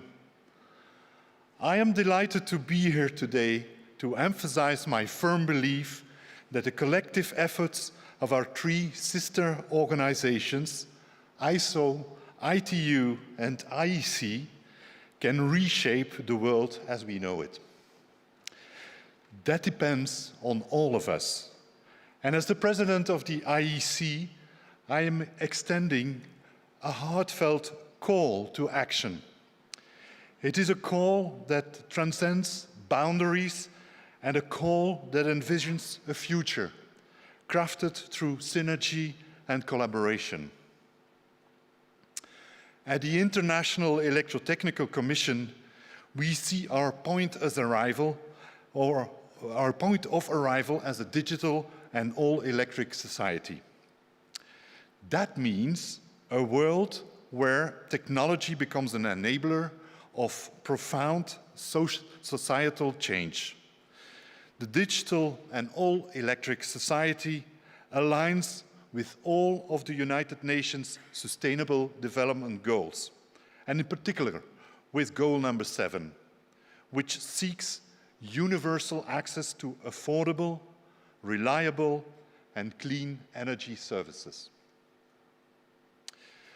The digital and all-electric society is more than just an idea. It is actually a promise to our planet and to all of its inhabitants. It is about helping to build a more energy-sustainable future that doesn't compromise our planet's health, but empowers people everywhere to lead healthy, safe, secure, and meaningful lives. But we know we cannot achieve this alone. We need your support, your expertise, and your passion. Together, we can provide the tools and the expertise to build a world where intelligent, green energy coexists harmoniously with cutting-edge communication and digital technologies. It is a no-brainer, actually, really. ISO, ITU, and IEC share common values and aspirations. When we pool our efforts, we multiply resources and increase impact. And we do it by playing to our strengths. Let me give you just one example. We are actively supporting ISO's pioneering work on standards for the hydrogen economy with our expertise in conformity assessment. This collaboration is a shining example of what can be achieved when organizations leverage synergies for a common purpose. And it goes without saying that the digital and all-electric society aligns with the ITU's Green Digital Action. Furthermore, our participation in the World Standards Corporation is not just a partnership on paper. It is a dynamic journey towards shared objectives. We all share a vision, but let's not underestimate the magnitude of the environmental and economic challenges ahead of us. They are colossal, multifaceted, and no single organization can tackle them in isolation. The path we tread is one that demands a collective approach, one that demands partnerships and alliances that transcend sectors and industries. Our common mission is clear. Together, we must address monumental challenges of our time: decarbonization, sustainability, security, and resilience. Our journey isn't about incremental change.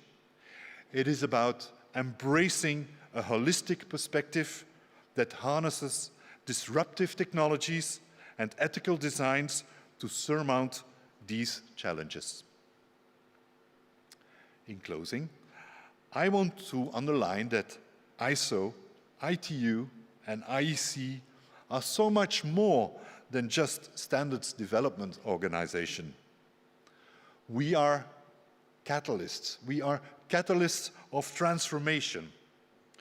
So, my esteemed partners, visionaries, and change makers, I urge you to join us in the IEC on our journey towards a digital and all-electric society.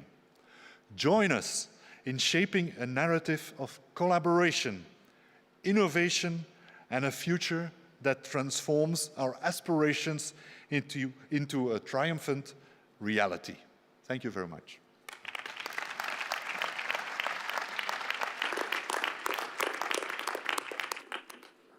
Thank you very much for that, Joe. Yeah. And now we have our friend from ITU, Seizo Onoe, and he's joining us from somewhere in the world. Hello. Hi. Hello. Should I say the floor thank is you. yours or the ether is yours? Yes. Okay. Can you hear me? Yes? Okay. Thank you. And good afternoon, distinguished colleagues and friends. First, I'd like to thank ISO for the kind invitation to the General Assembly today. But I had originally planned to be in Brisbane this morning. I really wanted to attend in person, but I'm sorry that I couldn't due to some problem in my travel. However, even if this is a remote participation, it's a great pleasure to join you with a large screens. I can't see the large screen, but you see, probably. Then let me begin by focusing on some talk about the collaboration. ISO, IEC, ITU draw a great strength from our mutual commitment to collaboration. My priority as director of ITU Telecommunications Standardization Bureau is to ensure that our work achieves its true value. This value is determined by how widely our standards are used. Our standards can help everyone to benefit from the latest advances in technology, but only if they achieve global impact. To achieve this, collaboration between standard organizations is crucial.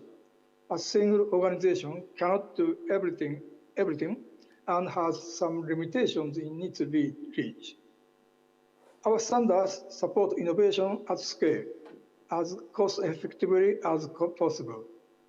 Ultimately, they create confidence to continue investing in our digital future. All stakeholders must be able to influence our work, and resulting standards must be valuable tools to all innovators.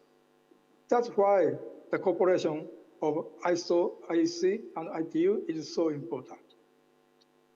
Next, I'd like to highlight some of our concrete progress in our cooperation. We benefit from our established coordination procedure, our common patent policy and related guidelines, and our joint standardization program coordination group, SPCG. We also highly value our advocacy work together with IEC and ISO. There is no voice in standardization stronger than in combined voice of ISO, IEC, and ITU. And together we are bringing more attention to the value of international standards as a tool to accelerate progress toward the UN Sustainable Development Goals. We are allowing bring this message to the upcoming COP28. We need to support everyone working to achieve net zero emissions, renewable and low carbon energy, and resource efficient circular economy. Lastly, I would like to highlight my deepest gratitude to all the experts that gives life to our work, especially standards experts participating in all three bodies. This is a very practical way to build cooperation. I thank you all. Thank you for your great dedication to international standardization. I look forward to our continued work together to ensure that our work and its outcomes include everyone and benefit everyone. Thank you. Thank you very much.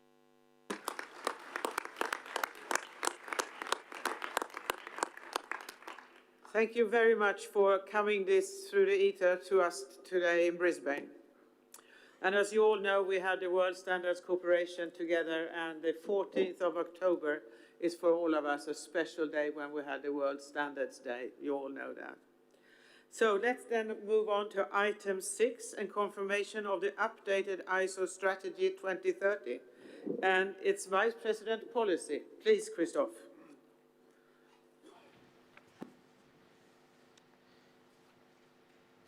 What about the resolution? Sorry, yes, you can see the resolution, and can we accept that? Yes.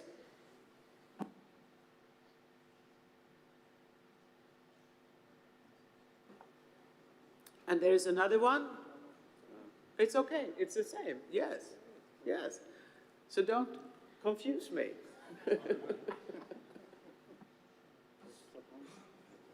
So?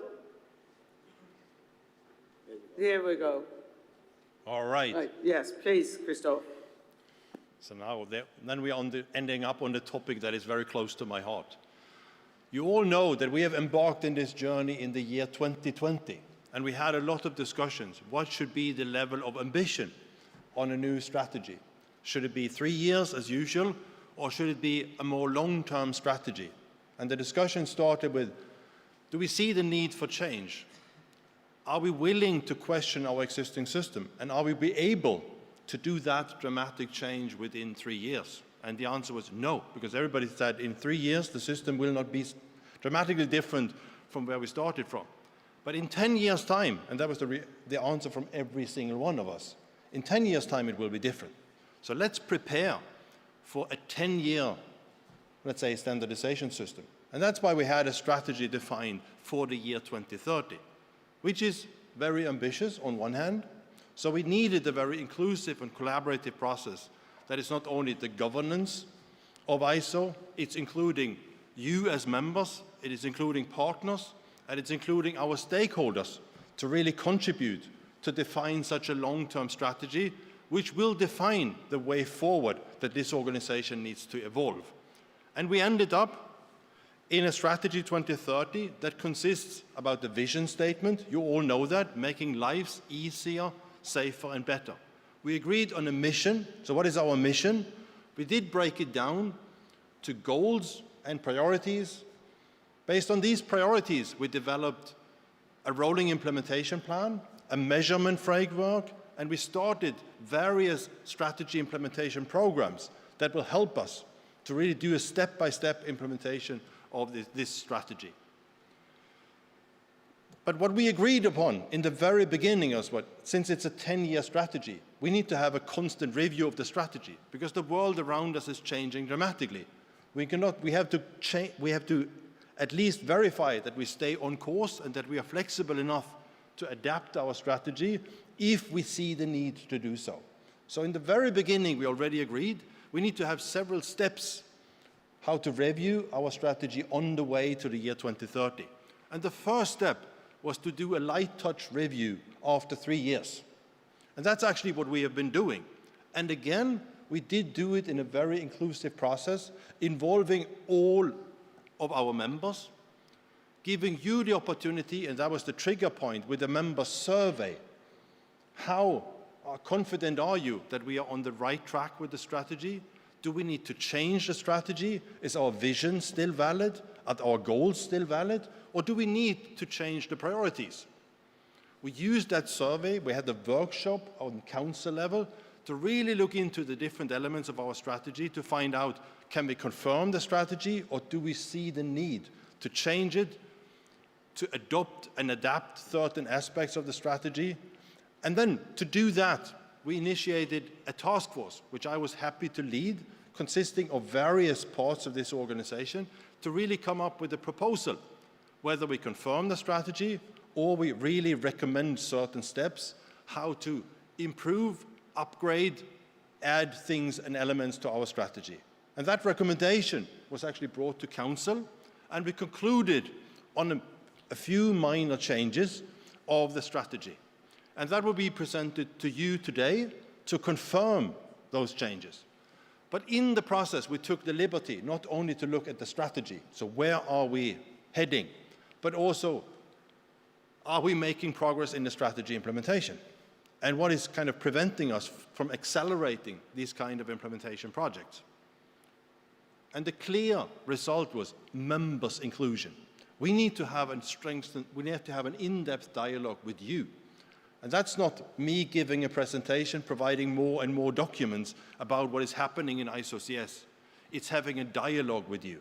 And that's why we said we need to use this General Assembly, this very General Assembly here, and the whole week in Australia to have the right formats, to have a discussion with you, to have a common understanding how you could actually contribute to implement the strategy on a national level, as well as giving us guidance and supporting the implementation piece on a global level. And the proposal that you see here, and that was the result of the journey, we can confirm that our vision is still valid. The mission statement is still correct. This is what we need to do. But when we look at the different goals, yes, these 3 goals are still the relevant thing that we need to put in focus. But when we look into priorities, we came up with proposing a new strategic priority, a priority number 7, which is really focusing explicitly on advancing environmental sustainability through ISO standards. We heard a lot about strategic corporations.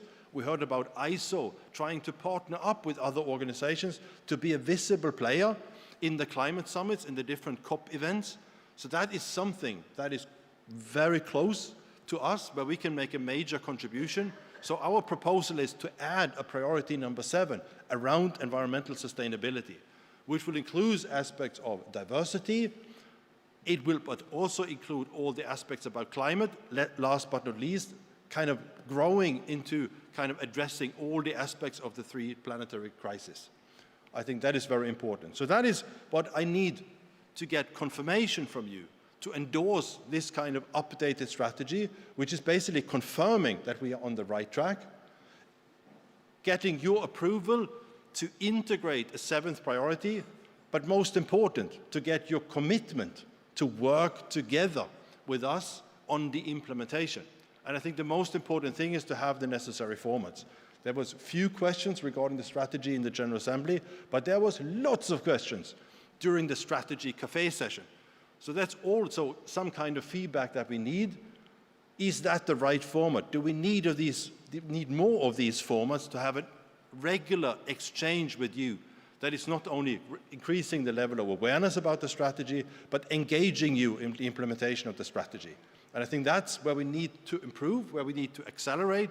But first, we need to agree that are these the right goals and the right priorities still? And that's why I would like to get your feedback and your confirmation. I think from that point, back to you, Ulrika. Thank you very much. Do we have any questions or comments? There's one? Yes, please. Thank you, Mrs. Chair. One question. Thank you, VP Strategy, for the contribution. You said we know that ISO is a global organization, which means it's not immune to the geopolitical circumstances on our planet. And since we are facing now, you said dramatic, I think you used dramatic changes, I would say substantial geopolitical turbulences which might develop into a depression or even a tornado. I would like to ask you, has Council already started discussions with regard to the potential changes at the geopolitical level in the direction of the more multipolar world? And secondly, I think that if we look what United Nations do at the moment, they are discussing the restructuring of the top governing bodies. And from my memory, I think the last substantial change at the Council was when China has entered as a permanent body. I think that at least discussions this direction in the frame of your strategy 2030 is the right step to potentially adapt to the geopolitical changes that are going to happen. We cannot assess at the moment. And to keep ISO the global relevance, not to be at the end only a regional. I think that these changes and discussions should be started, what level you see as appropriate, and of course then involving the members in these discussions when prepared the solutions for potential changes. Thank you.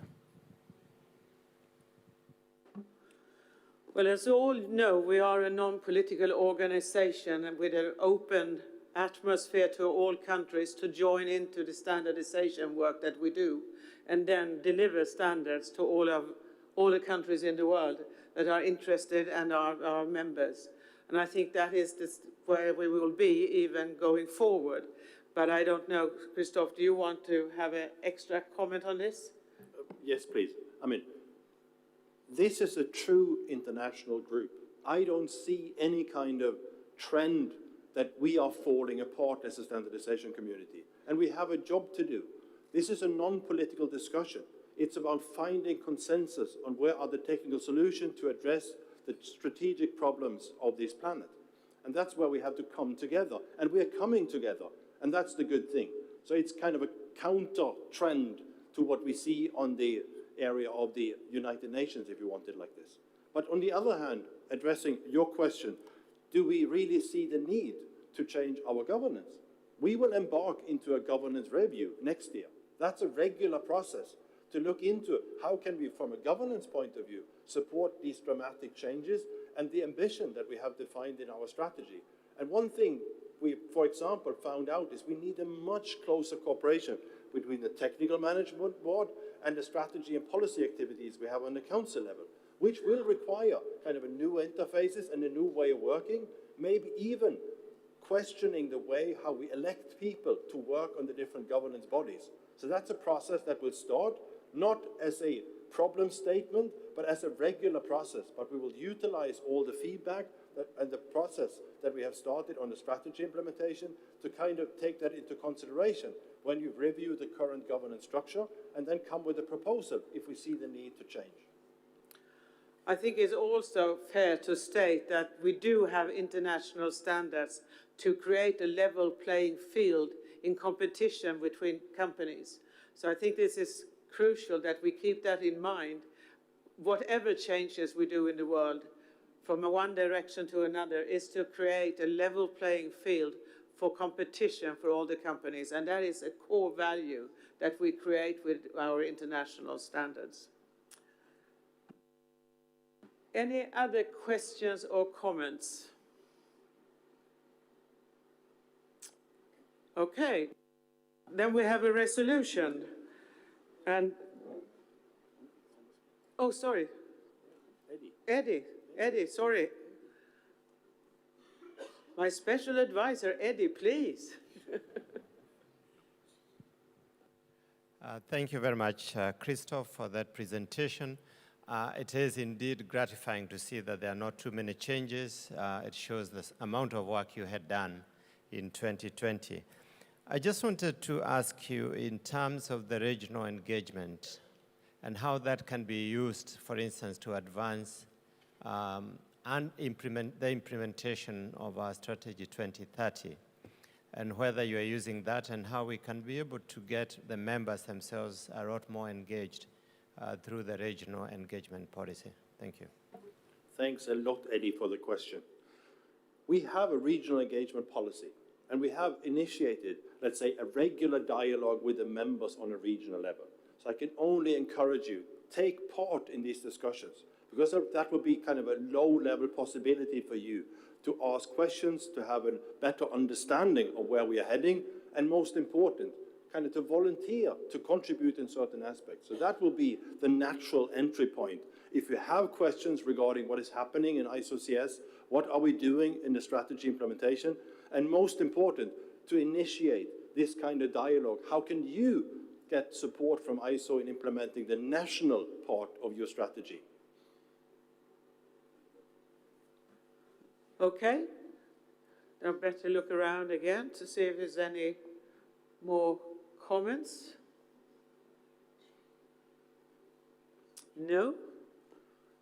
Then we have the resolution.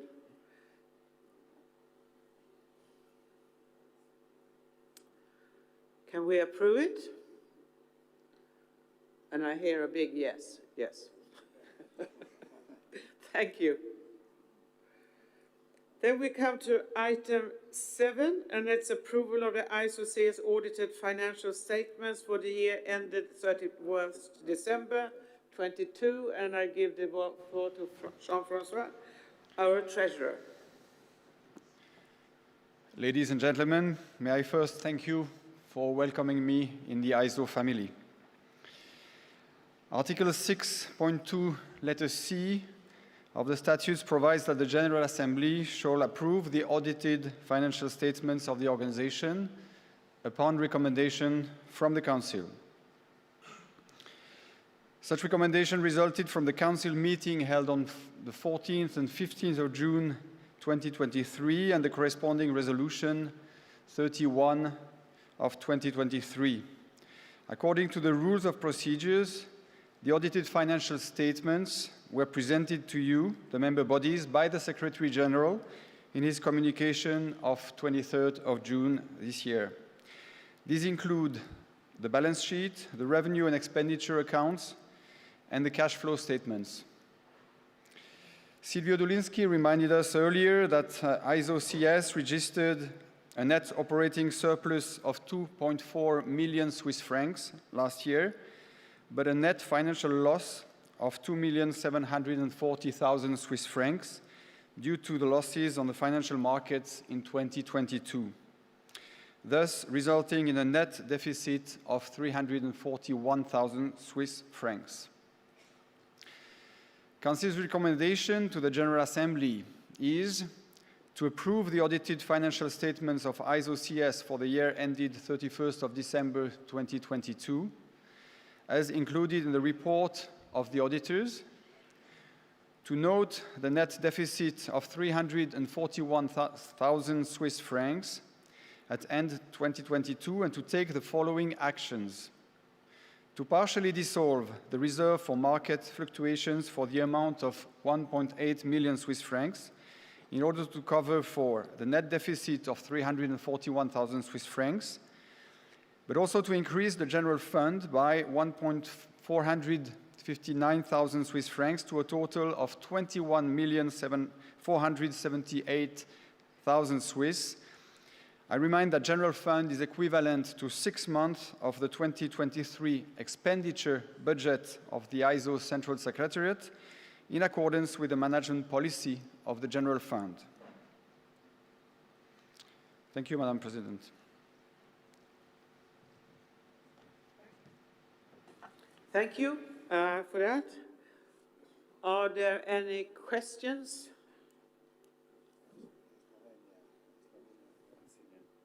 Yes? Thank you, Mrs. Chair. From my memory, the policy with regard to the management of the reserve fund used to be very, very, very conservative. So I'm surprised to hear that the loss in this kind of investment is almost 3 million euros. And since this conservative investment is made mostly, used to be made mostly into the obligations Swiss of different kind in Switzerland mainly, I would like to have an explanation why, in which part of the reserve fund investment the losses were made. Exactly which? Is it other option? No, option is to. Why is it so big, the loss? This is not very usual from my memory. So please, Treasurer, explain to us in which parts of the investment the losses were made. Thank you. Thank you for the question. First of all, I would like to comment that on average fluctuation for investment in Switzerland, we were on the range regarding the losses we had last year.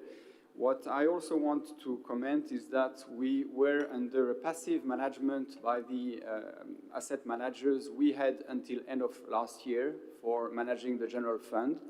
And the decision was made in the second semester of last year to change asset manager and most importantly to change to an active management of the funds in order to avoid this kind of fluctuations in the future. Maybe my colleague Silvio would like to add something. Please, Silvio. I can complement a little bit on the specific reason of the losses. So the investment policy of the general fund actually is very conservative.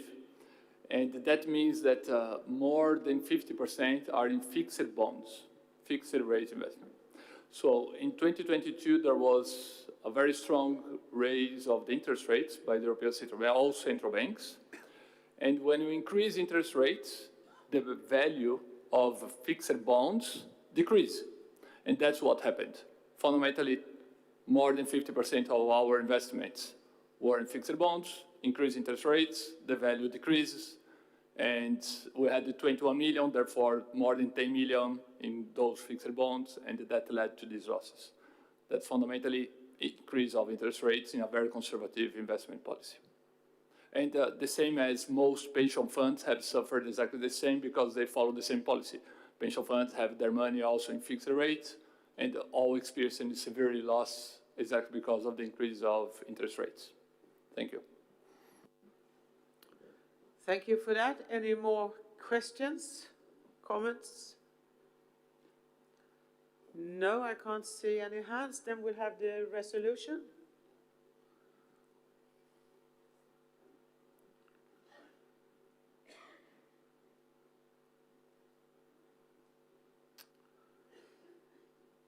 Can we approve of that resolution? Yes. Then we move on to item 8, approval of ISO membership fees. And I'll give the floor to Vice President Finance, Osvaldo, please.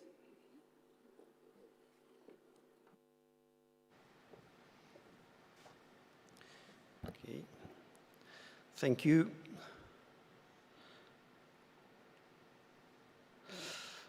Well, General Assembly, as you know, the ISO members' fees are calculated on the basis of the number of subscription units allocated to each member and the unit value of each of these units. The number of subscription units allocated to each member body is calculated according to the ISO formula based on the economic size of the member country, and is done every 3 years. The last review was done 3 years ago for the term 2021-2023. So we conduct an updated calculation. Okay. And this calculation was considered in the past year June Council meeting, and the Council recommends to the General Assembly the number of subscription units allocated to each of the members' bodies for the term 2024-2026, according to what you have in the annex to the General Assembly documents for the item 8/2023. And additionally, Council is recommending to the General Assembly a unit value of 4,675 Swiss francs for the year 2024, same value as in the past 3 years. Thank you. Thank you, Osvaldo. You heard the suggestion. Do we have any comments or questions on this?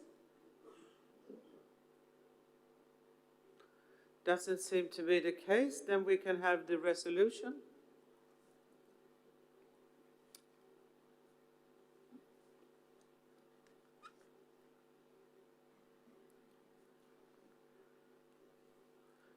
Can we approve the resolution? Yes. Then we go further on to item 9, appointment of the financial auditors for 24 fiscal year. Treasurer Jean-François. Thank you. In this Article 6.2, letter E, paragraph 4, the ISO statutes require that the financial auditors be appointed each year by the General Assembly. At its meeting in June 2023, the Council recommended that the General Assembly be invited to appoint Deloitte as financial auditors for the 2024 financial year. Thank you. Thank you. Questions or comments on this? I don't. No, then we can have the resolution, the suggestion. Can we accept that resolution? Yes. Now, I should have a drum like this, something. Because now we come to the announcement of the voting results. Treasurer, please.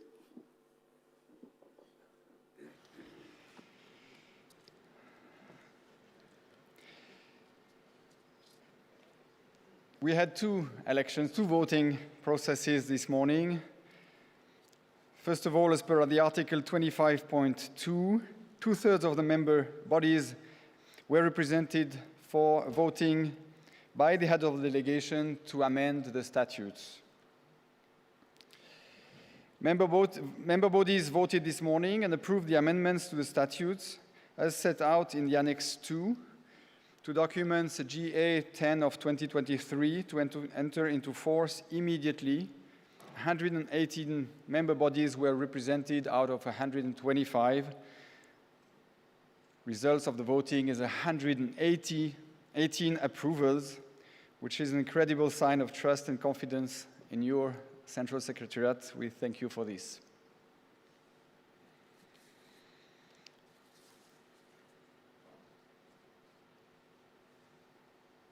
So we can conclude that we met the quorum requirements in our statutes. So then, please go on. Now we come to the results of the election of the Council membership for 2024-2026. The voting took place this morning as well. The heads of delegations had until 11:30 to cast their votes. The votes were counted then by the President-elect and by the Treasurer, myself. I recall that the members of Group 1 of the Council ranking, which terms are ending on 31st of December 2023, are automatically reappointed for 2024-2026 term. These members are AFNOR, France, ANSI, USA, and DIN of Germany. I would like to recall that the voting for Council members concerned the Group 2, 3, and 4 of the Council ranking.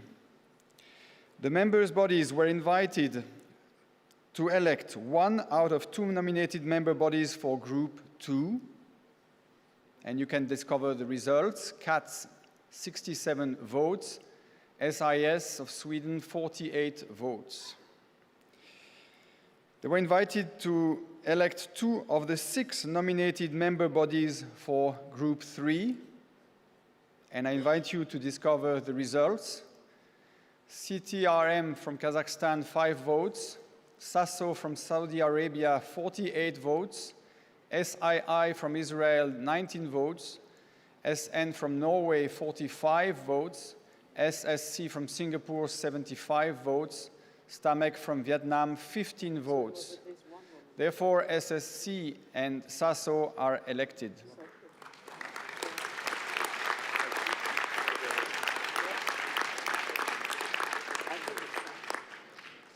And we had to elect 2 out of 3 nominated members for Group 4. I invite you to discover the results.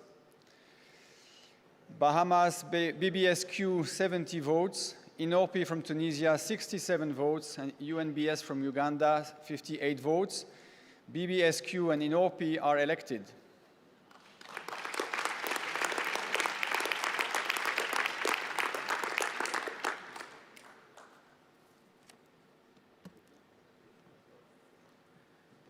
So, this is the resolution.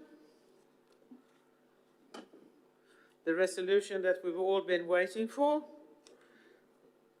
So could we approve the resolution? Yes. Thank you.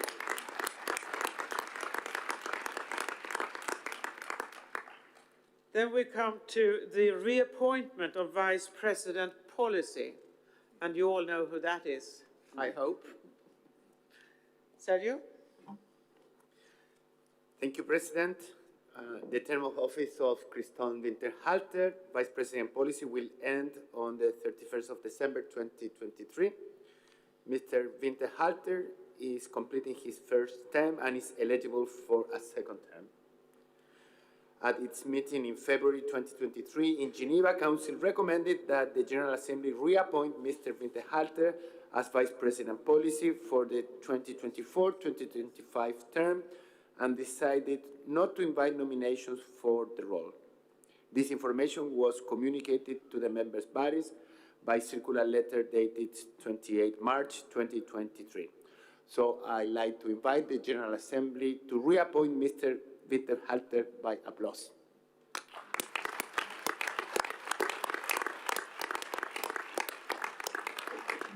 You can see the resolution on the screen. I'm assuming all of you are happy with the resolution? Okay, thank you. And then I'll give the floor to Christophe. Mr. Winterhalter, please. I'm happy with the resolution as well. Yeah, I'm conflicted. But I mean, thanks a lot for your trust and support in letting me serve as your Vice President Policy for 2 more years. That will help me to be able to support ISO. That includes Sergio and the team in Geneva, but also all of you in implementing our strategy, managing the risks in a constantly changing world, and also in improving our governance with the review process that we have in front of us. So I'm really looking forward to intensify the cooperation with all of you to make this happen. Thank you very much.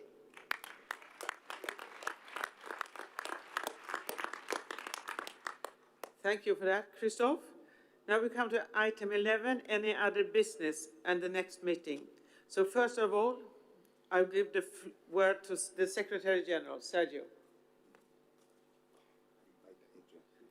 Yes, but start. Okay, we have prepared a special resolution to thank our host country, Standard Australia. If we can see the resolution on the screen, please, so we can read it. Thank you. The General Assembly expresses its deepest thanks to Standard Australia for its warm welcome and outstanding arrangement made for the 2023 ISO annual meeting.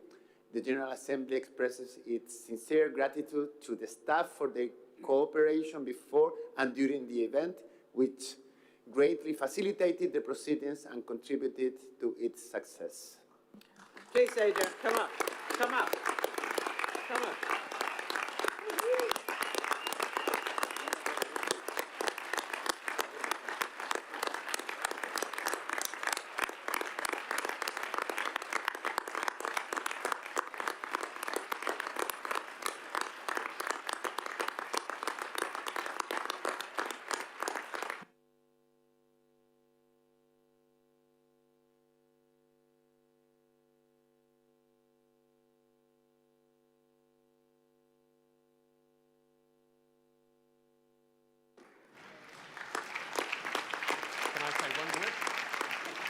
Please, Adrian, the floor is yours. I just want to say one thing very briefly. Thank you very much for your warm gratitude and thanks. But this really belongs to Adam Stingemore, Jackie Hebart, Romaine Crawford, Kate Jones, and all of the team who worked with the ISO team to put this event together. To them, from me as the CEO, thank you to all of them. Thank you.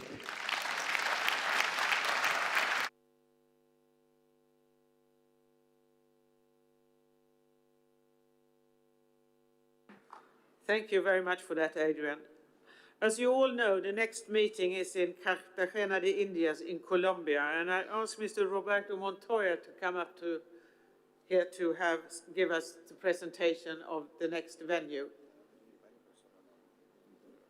There they are. Oh, sorry. Please.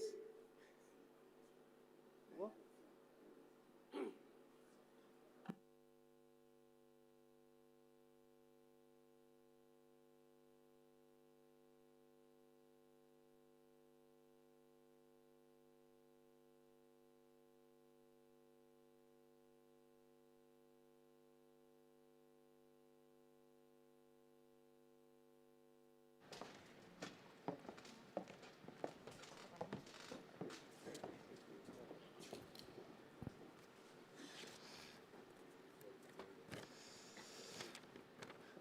Good afternoon, everyone.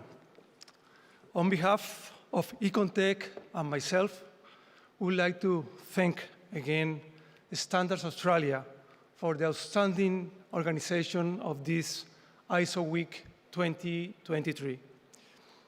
Econtech is very proud to be the host of the ISO GA in Cartagena, Colombia in 2024.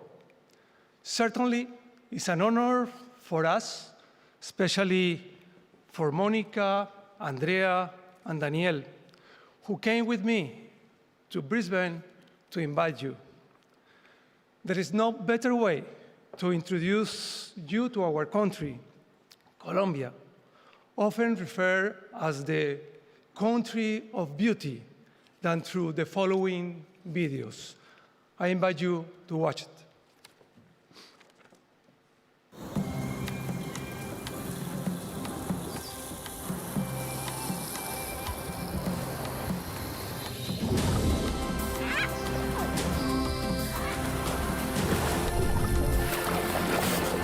What is the most beautiful thing about Colombia?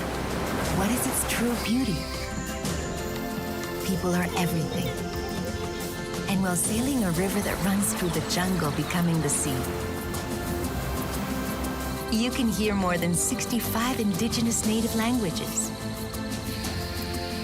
How is a country not going to be beautiful when in it you can taste a different fruit every day of the year? Thanks to the hard work of our farmers who bring food to the table of Colombians and tables of the whole world. We are proud of our 3 mountain ranges, but much more of our cyclists who conquer them in the longest mountain peak in the world. Here, the wind brings an aura of progress. This same wind talks to 1,900 species of birds and tells them which tree they need to reach in order to be seen. Our beautiful islands emerge from 2 oceans, and from our islands, a new union is born. Look at our mountains, and look at the acres that remain to be cultivated. And speaking of green, breathe easy, because we are a lung of the world. We live in midst of the beauty that changes every day, where the past, the present, and the future coexist in every region. A generous beauty for everyone wishing to see it. Who comes for business ends up staying for pleasure. Who comes for pleasure finds business opportunities. This is our invitation. Come for the first time or come back from wherever you are and tour the country to continue discovering Colombia, the country of beauty.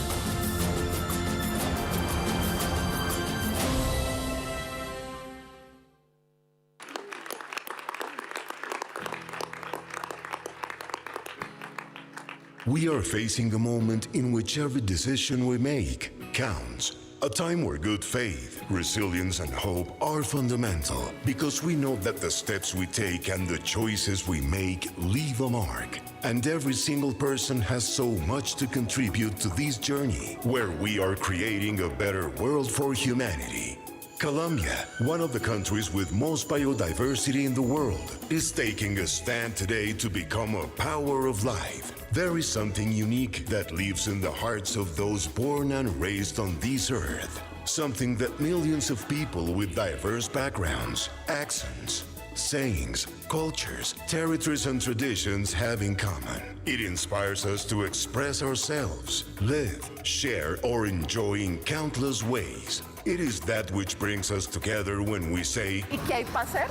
¿En qué puedo ayudarte? Colombia, a land of contrasts, dances, music, and celebrations, is also a country of solidarity, hard work, ingenious, history, and excellence in work.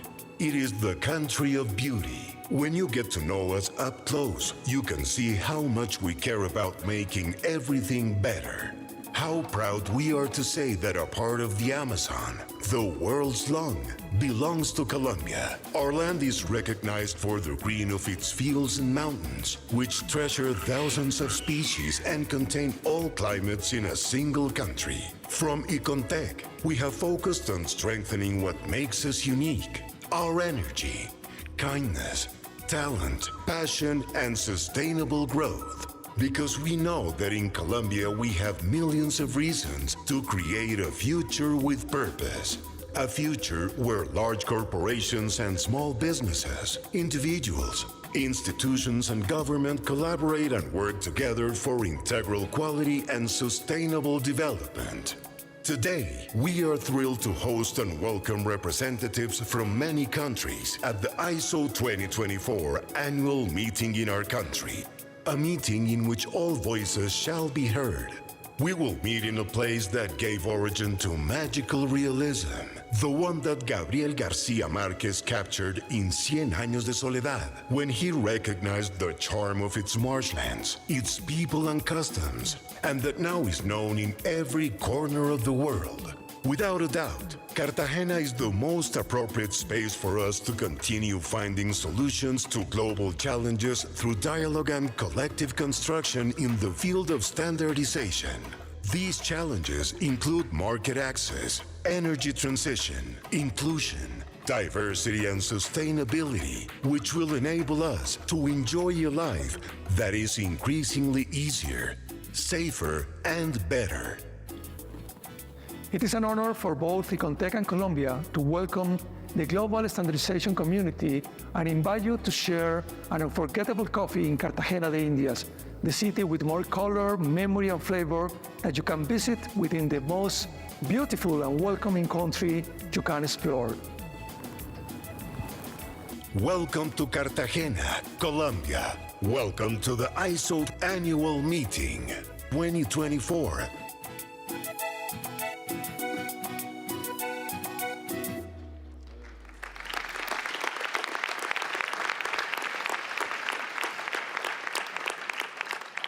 Well, as a present, we have brought you a bracelet, handcrafted by Colombian artisans. Each bracelet tells a unique story. We encourage to wear them, as I am wearing I'm wearing one of these myself, and discover the beauty of Colombia. We look forward to seeing you in Cartagena next year. We will be waiting for you, as we say in Spanish, los esperamos. Thank you very much.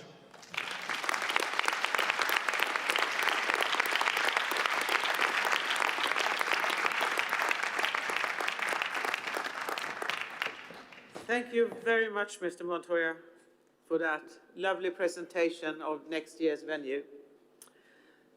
Now I will turn to the President-elect, Mr. Cho. Dr. Cho, please.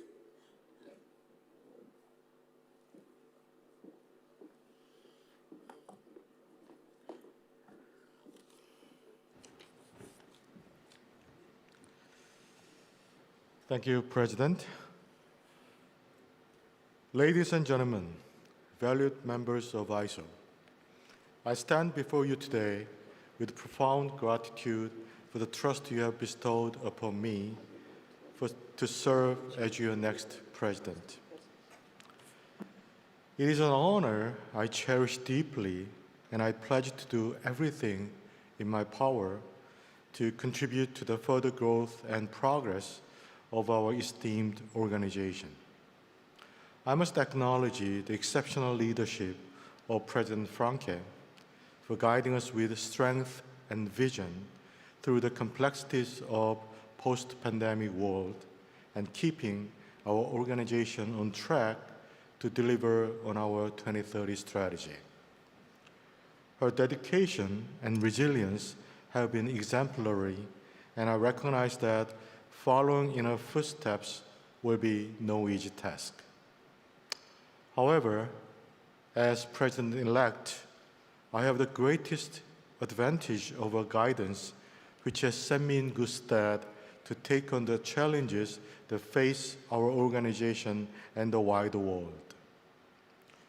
Based on the advice that many have given to me, I would like to focus on the following during my tenure. Standards are the starting point for global crisis resolution. One of my first areas of focus will be building ISO governance to continue to respond to rapidly evolving global crises, including the ever-prominent climate change and the growth of giant AI. To achieve this and our strategic goals to see ISO standards used everywhere, meet global needs, and listen to every voice, I will give my full support to the provision of a cooperative system for developing countries to participate more effectively and equitably in the development and dissemination of standards. It is imperative that we build stronger bridges between ourselves and both business and consumers. We shall achieve this through further developing our communication, expanding our presence, and enhancing the recognition of our organization in new and dynamic ways.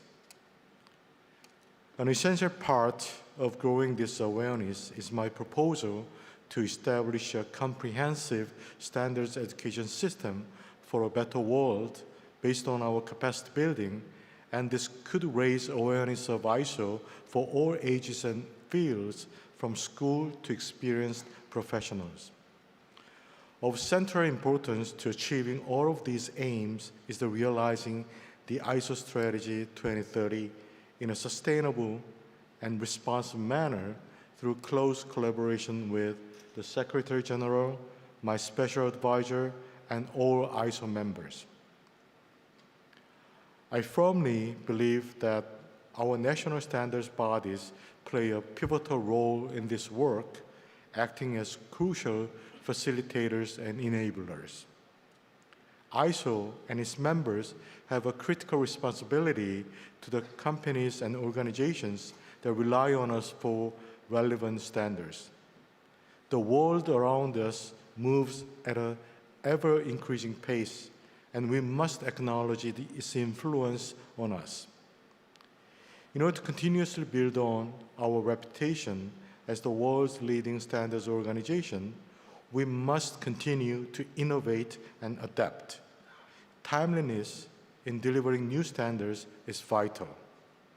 At the same time as maintaining our cherished culture of openness, inclusivity, and consensus, we'll leverage the Digitalization Act with agility and responsiveness. Projects like ISO Smart are making significant strides towards presenting standards in a versatile and user-friendly format, facilitated by our close collaboration with IEC. This harmonization will undoubtedly benefit our valued customers, broadening the utilization of standards, and surely is a testament to the power of partnership and collaboration. Throughout my tenure as president, I will explore diverse ways in which our organization will partner, protect, and innovate to remain the world's most respected standards organization. And I will communicate with each one of you to elevate our organization's capabilities and contribute to a more sustainable world in alignment with our strategic objectives. I extend my heartfelt appreciation once again for granting me this opportunity to collaborate with you all in advancing ISO's mission, and eagerly look forward to meeting many more of you in person in the days to come, making our lives easier, safer, and better. Standards are what takes our lives a step further into a bright future. Thank you. 감사합니다.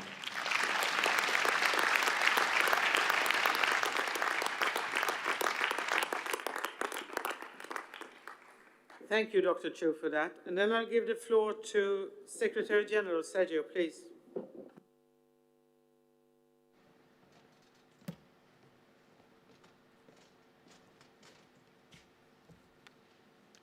Thank you, Ulrika. Ladies and gentlemen, colleagues and friends, it is with great pleasure and sincere admiration that I stand before you today to express our collective gratitude and heartfelt appreciation for the remarkable leadership of our outgoing President, Ulrika Franke.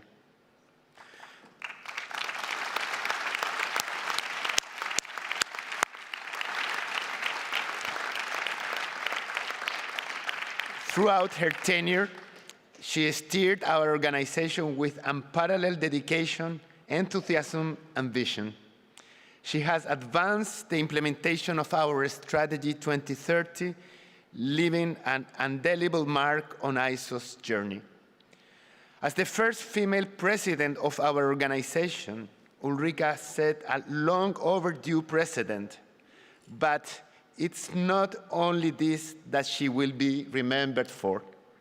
Rather, it's for her forthright yet approachable character, her tireless performance as a global ambassador for international standards, and the long list of achievements that have moved our organization forward. Under Ulrika's leadership, ISO has undergone a transformative evolution, navigating the complexities of our times with resilience and innovation. The global pandemic tested everyone, yet under Ulrika's stewardship, ISO transitioned into the new normal, challenging us to rethink the way we live and work. With Ulrika's support and experience, we have evolved a faster, more pragmatic approach, optimizing our council decision-making processes and streamlining our work methods to maximize our impact. Her emphasis on agility has infused ISO with renewed dynamism and a readiness to take on the world's ever-evolving challenges. Furthermore, her dedication to good governance practices has been unwavering. Under her leadership, ISO's council received comprehensive training on high-performing boards, fostering an environment of excellence. Her efforts toward enhancing diversity within our organization have been particularly commendable, paving the way for positive change and inclusivity. I'm pleased to announce that, as a testament for her exceptional leadership, she will assume the role of a special advisor to the President, lending her skills to ISO governance review in the upcoming years 2024 and 2025. Ulrika has also tirelessly championed ISO's commitment to environmental sustainability, which has fostered our participation in crucial initiatives such as COP27 and COP28, as well as our collaboration with the International Sustainability Standards Board, ISSB, and other strategic partners. As Ulrika often says, our partnership can overcome so much more than one organization alone. So, thank you, Ulrika Franke, Madam President, for your guidance and support, for your exceptional service to ISO, and for your transformational leadership. Your legacy will continue to guide us as we shape our path ahead. Thank you very much.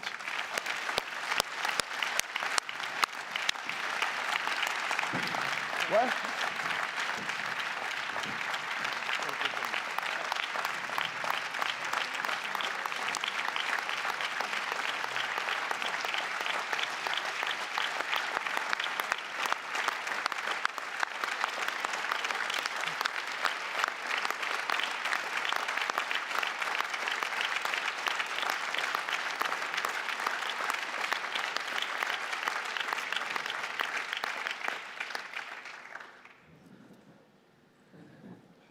Thank you very much for that.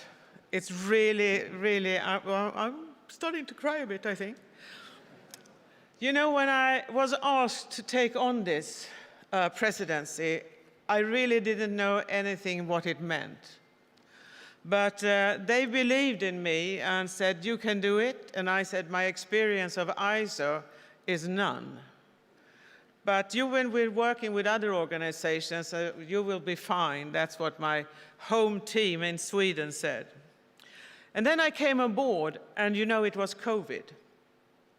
And Eddie, who was the pre-runner president, and we couldn't meet and we couldn't talk about things because COVID was going on. So it was all Zoom meetings and WhatsApp conversations. And when I met the entire council, it was only on Zoom. And you know, we all look a bit funny on Zoom, especially if you have a background that cuts your head off a bit. And I remember Scott didn't want to have that background because, well, even more of you disappeared at that time. And it was so fun to come back into real life and have meetings in real life and finally see everybody and get to know everybody in a good way. And it was, I think, a fantastic council to work with. I think it's been a council that you put together that have had great experiences, and also the diversity coming from different cultures and using that in the work of council. I think it has been a tremendous thing for ISO, and it has been a tremendous experience for me to have all that influence on the meetings. As Sergio said, I will still be with you for 2 years as working with a bit with the governance, which I think we really need to do to be a more modern organization and take things on. And I believe we have done one thing which I really like the council said yes to yesterday.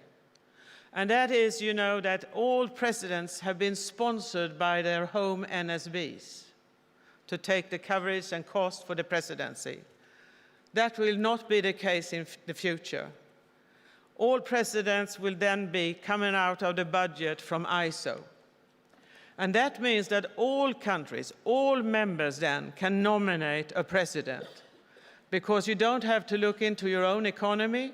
That will be fixed by the ISO Secretariat and the ISO budget. And I think this is something that is really fair. You shouldn't be only be a rich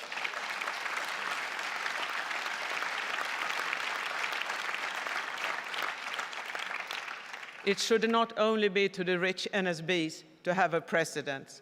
And I told you, nominate presidents now. It's free and it's great fun.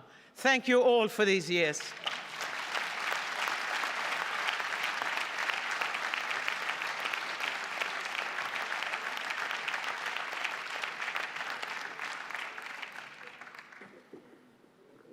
And I think we had one last resolution now.